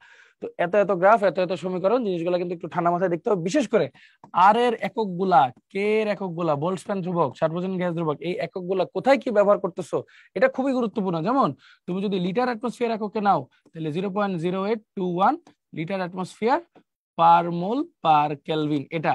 আরেকটা হচ্ছে এসআই এককে যদি নাও সেই ক্ষেত্রে 8.314 joule per mole per kelvin. এই ক্ষেত্রে প্রেসারের একক হবে হচ্ছে প্যাসকেল বা নিউটন পার মিটার স্কয়ার আর কি। প্রেসার, একটু দাঁড়াও, এটা মুছে গেছে। 0.081, এটার প্রেসারের একক হবে হচ্ছে প্যাসকেল, আর আয়তনের একক আমরা লিখবো মিটার কিউব। ঠিক আছে, ঠিক তেমনি এটার ক্ষেত্রে প্রেসারের একক হবে কিন্তু অ্যাটমসফিয়ার, আর আয়তনের একক হবে কিন্তু লিটার। বাই দ্য ওয়ে, আরেকটা যেটা হিসাব সবচেয়ে বড়, 1 লিটার কিন্তু আমরা কি লিখবো 10⁻³ মিলিলিটার, তাই না? আবার 1 মিলিলিটার মানে কি 1 সেন্টিমিটার কিউব বা 1 সিসি, এরকম লেখা যায়। আবার 1 লিটার মানে কি 1 DM কিউব। আবার 1 মিটার কিউব, যেটা এসআই ইউনিট, ইকুয়াল টু কি 10⁻³ litre, equal to 10⁻³ DM cube বা 10⁻⁶ ml, যেইভাবে তুমি চাও কনভার্ট করে নিতে পারো। সো বেসিক্যালি আবার 1 অ্যাটমসফিয়ার, এটাও একটু মাথায় রাখো। 1 অ্যাটমসফিয়ার মানে কি 101,325 প্যাসকেল, ওটা কিলো প্যাসকেল লিখতে পারবা। আর 76 সেন্টিমিটার মার্কিউরিক প্রেসার, এইভাবেও লিখতে পারো। সো বুঝতেই তো পারতেছো এই চ্যাপ্টারটা কিন্তু খুবই গুরুত্বপূর্ণ, এবং এই চ্যাপ্টারটা কিন্তু একদম মানে ভালো রকমের কোশ্চেন আসার একটা সম্ভাবনা আছে, সেটা রিটেন হোক অথবা এমসিকিউ হোক। তো বরাবরের মতোই সবাইকে অনেক অনেক ধন্যবাদ। Thank you so much everyone, কষ্ট করে ধৈর্য ধরে এতক্ষণ ক্লাসটা করার জন্য। হোপফুলি বাকি লেকচার গুলো ঠিক মতো করবা, আর আশা করি এই লেকচারটাও ঠিক মতো বুঝতে পারছো। তো সবাই ভালো থাকো, সুস্থ থাকো, ইনশাল্লাহ দেখা হবে, কথা হবে। আল্লাহ হাফেজ, আসসালামু আলাইকুম সবাইকে।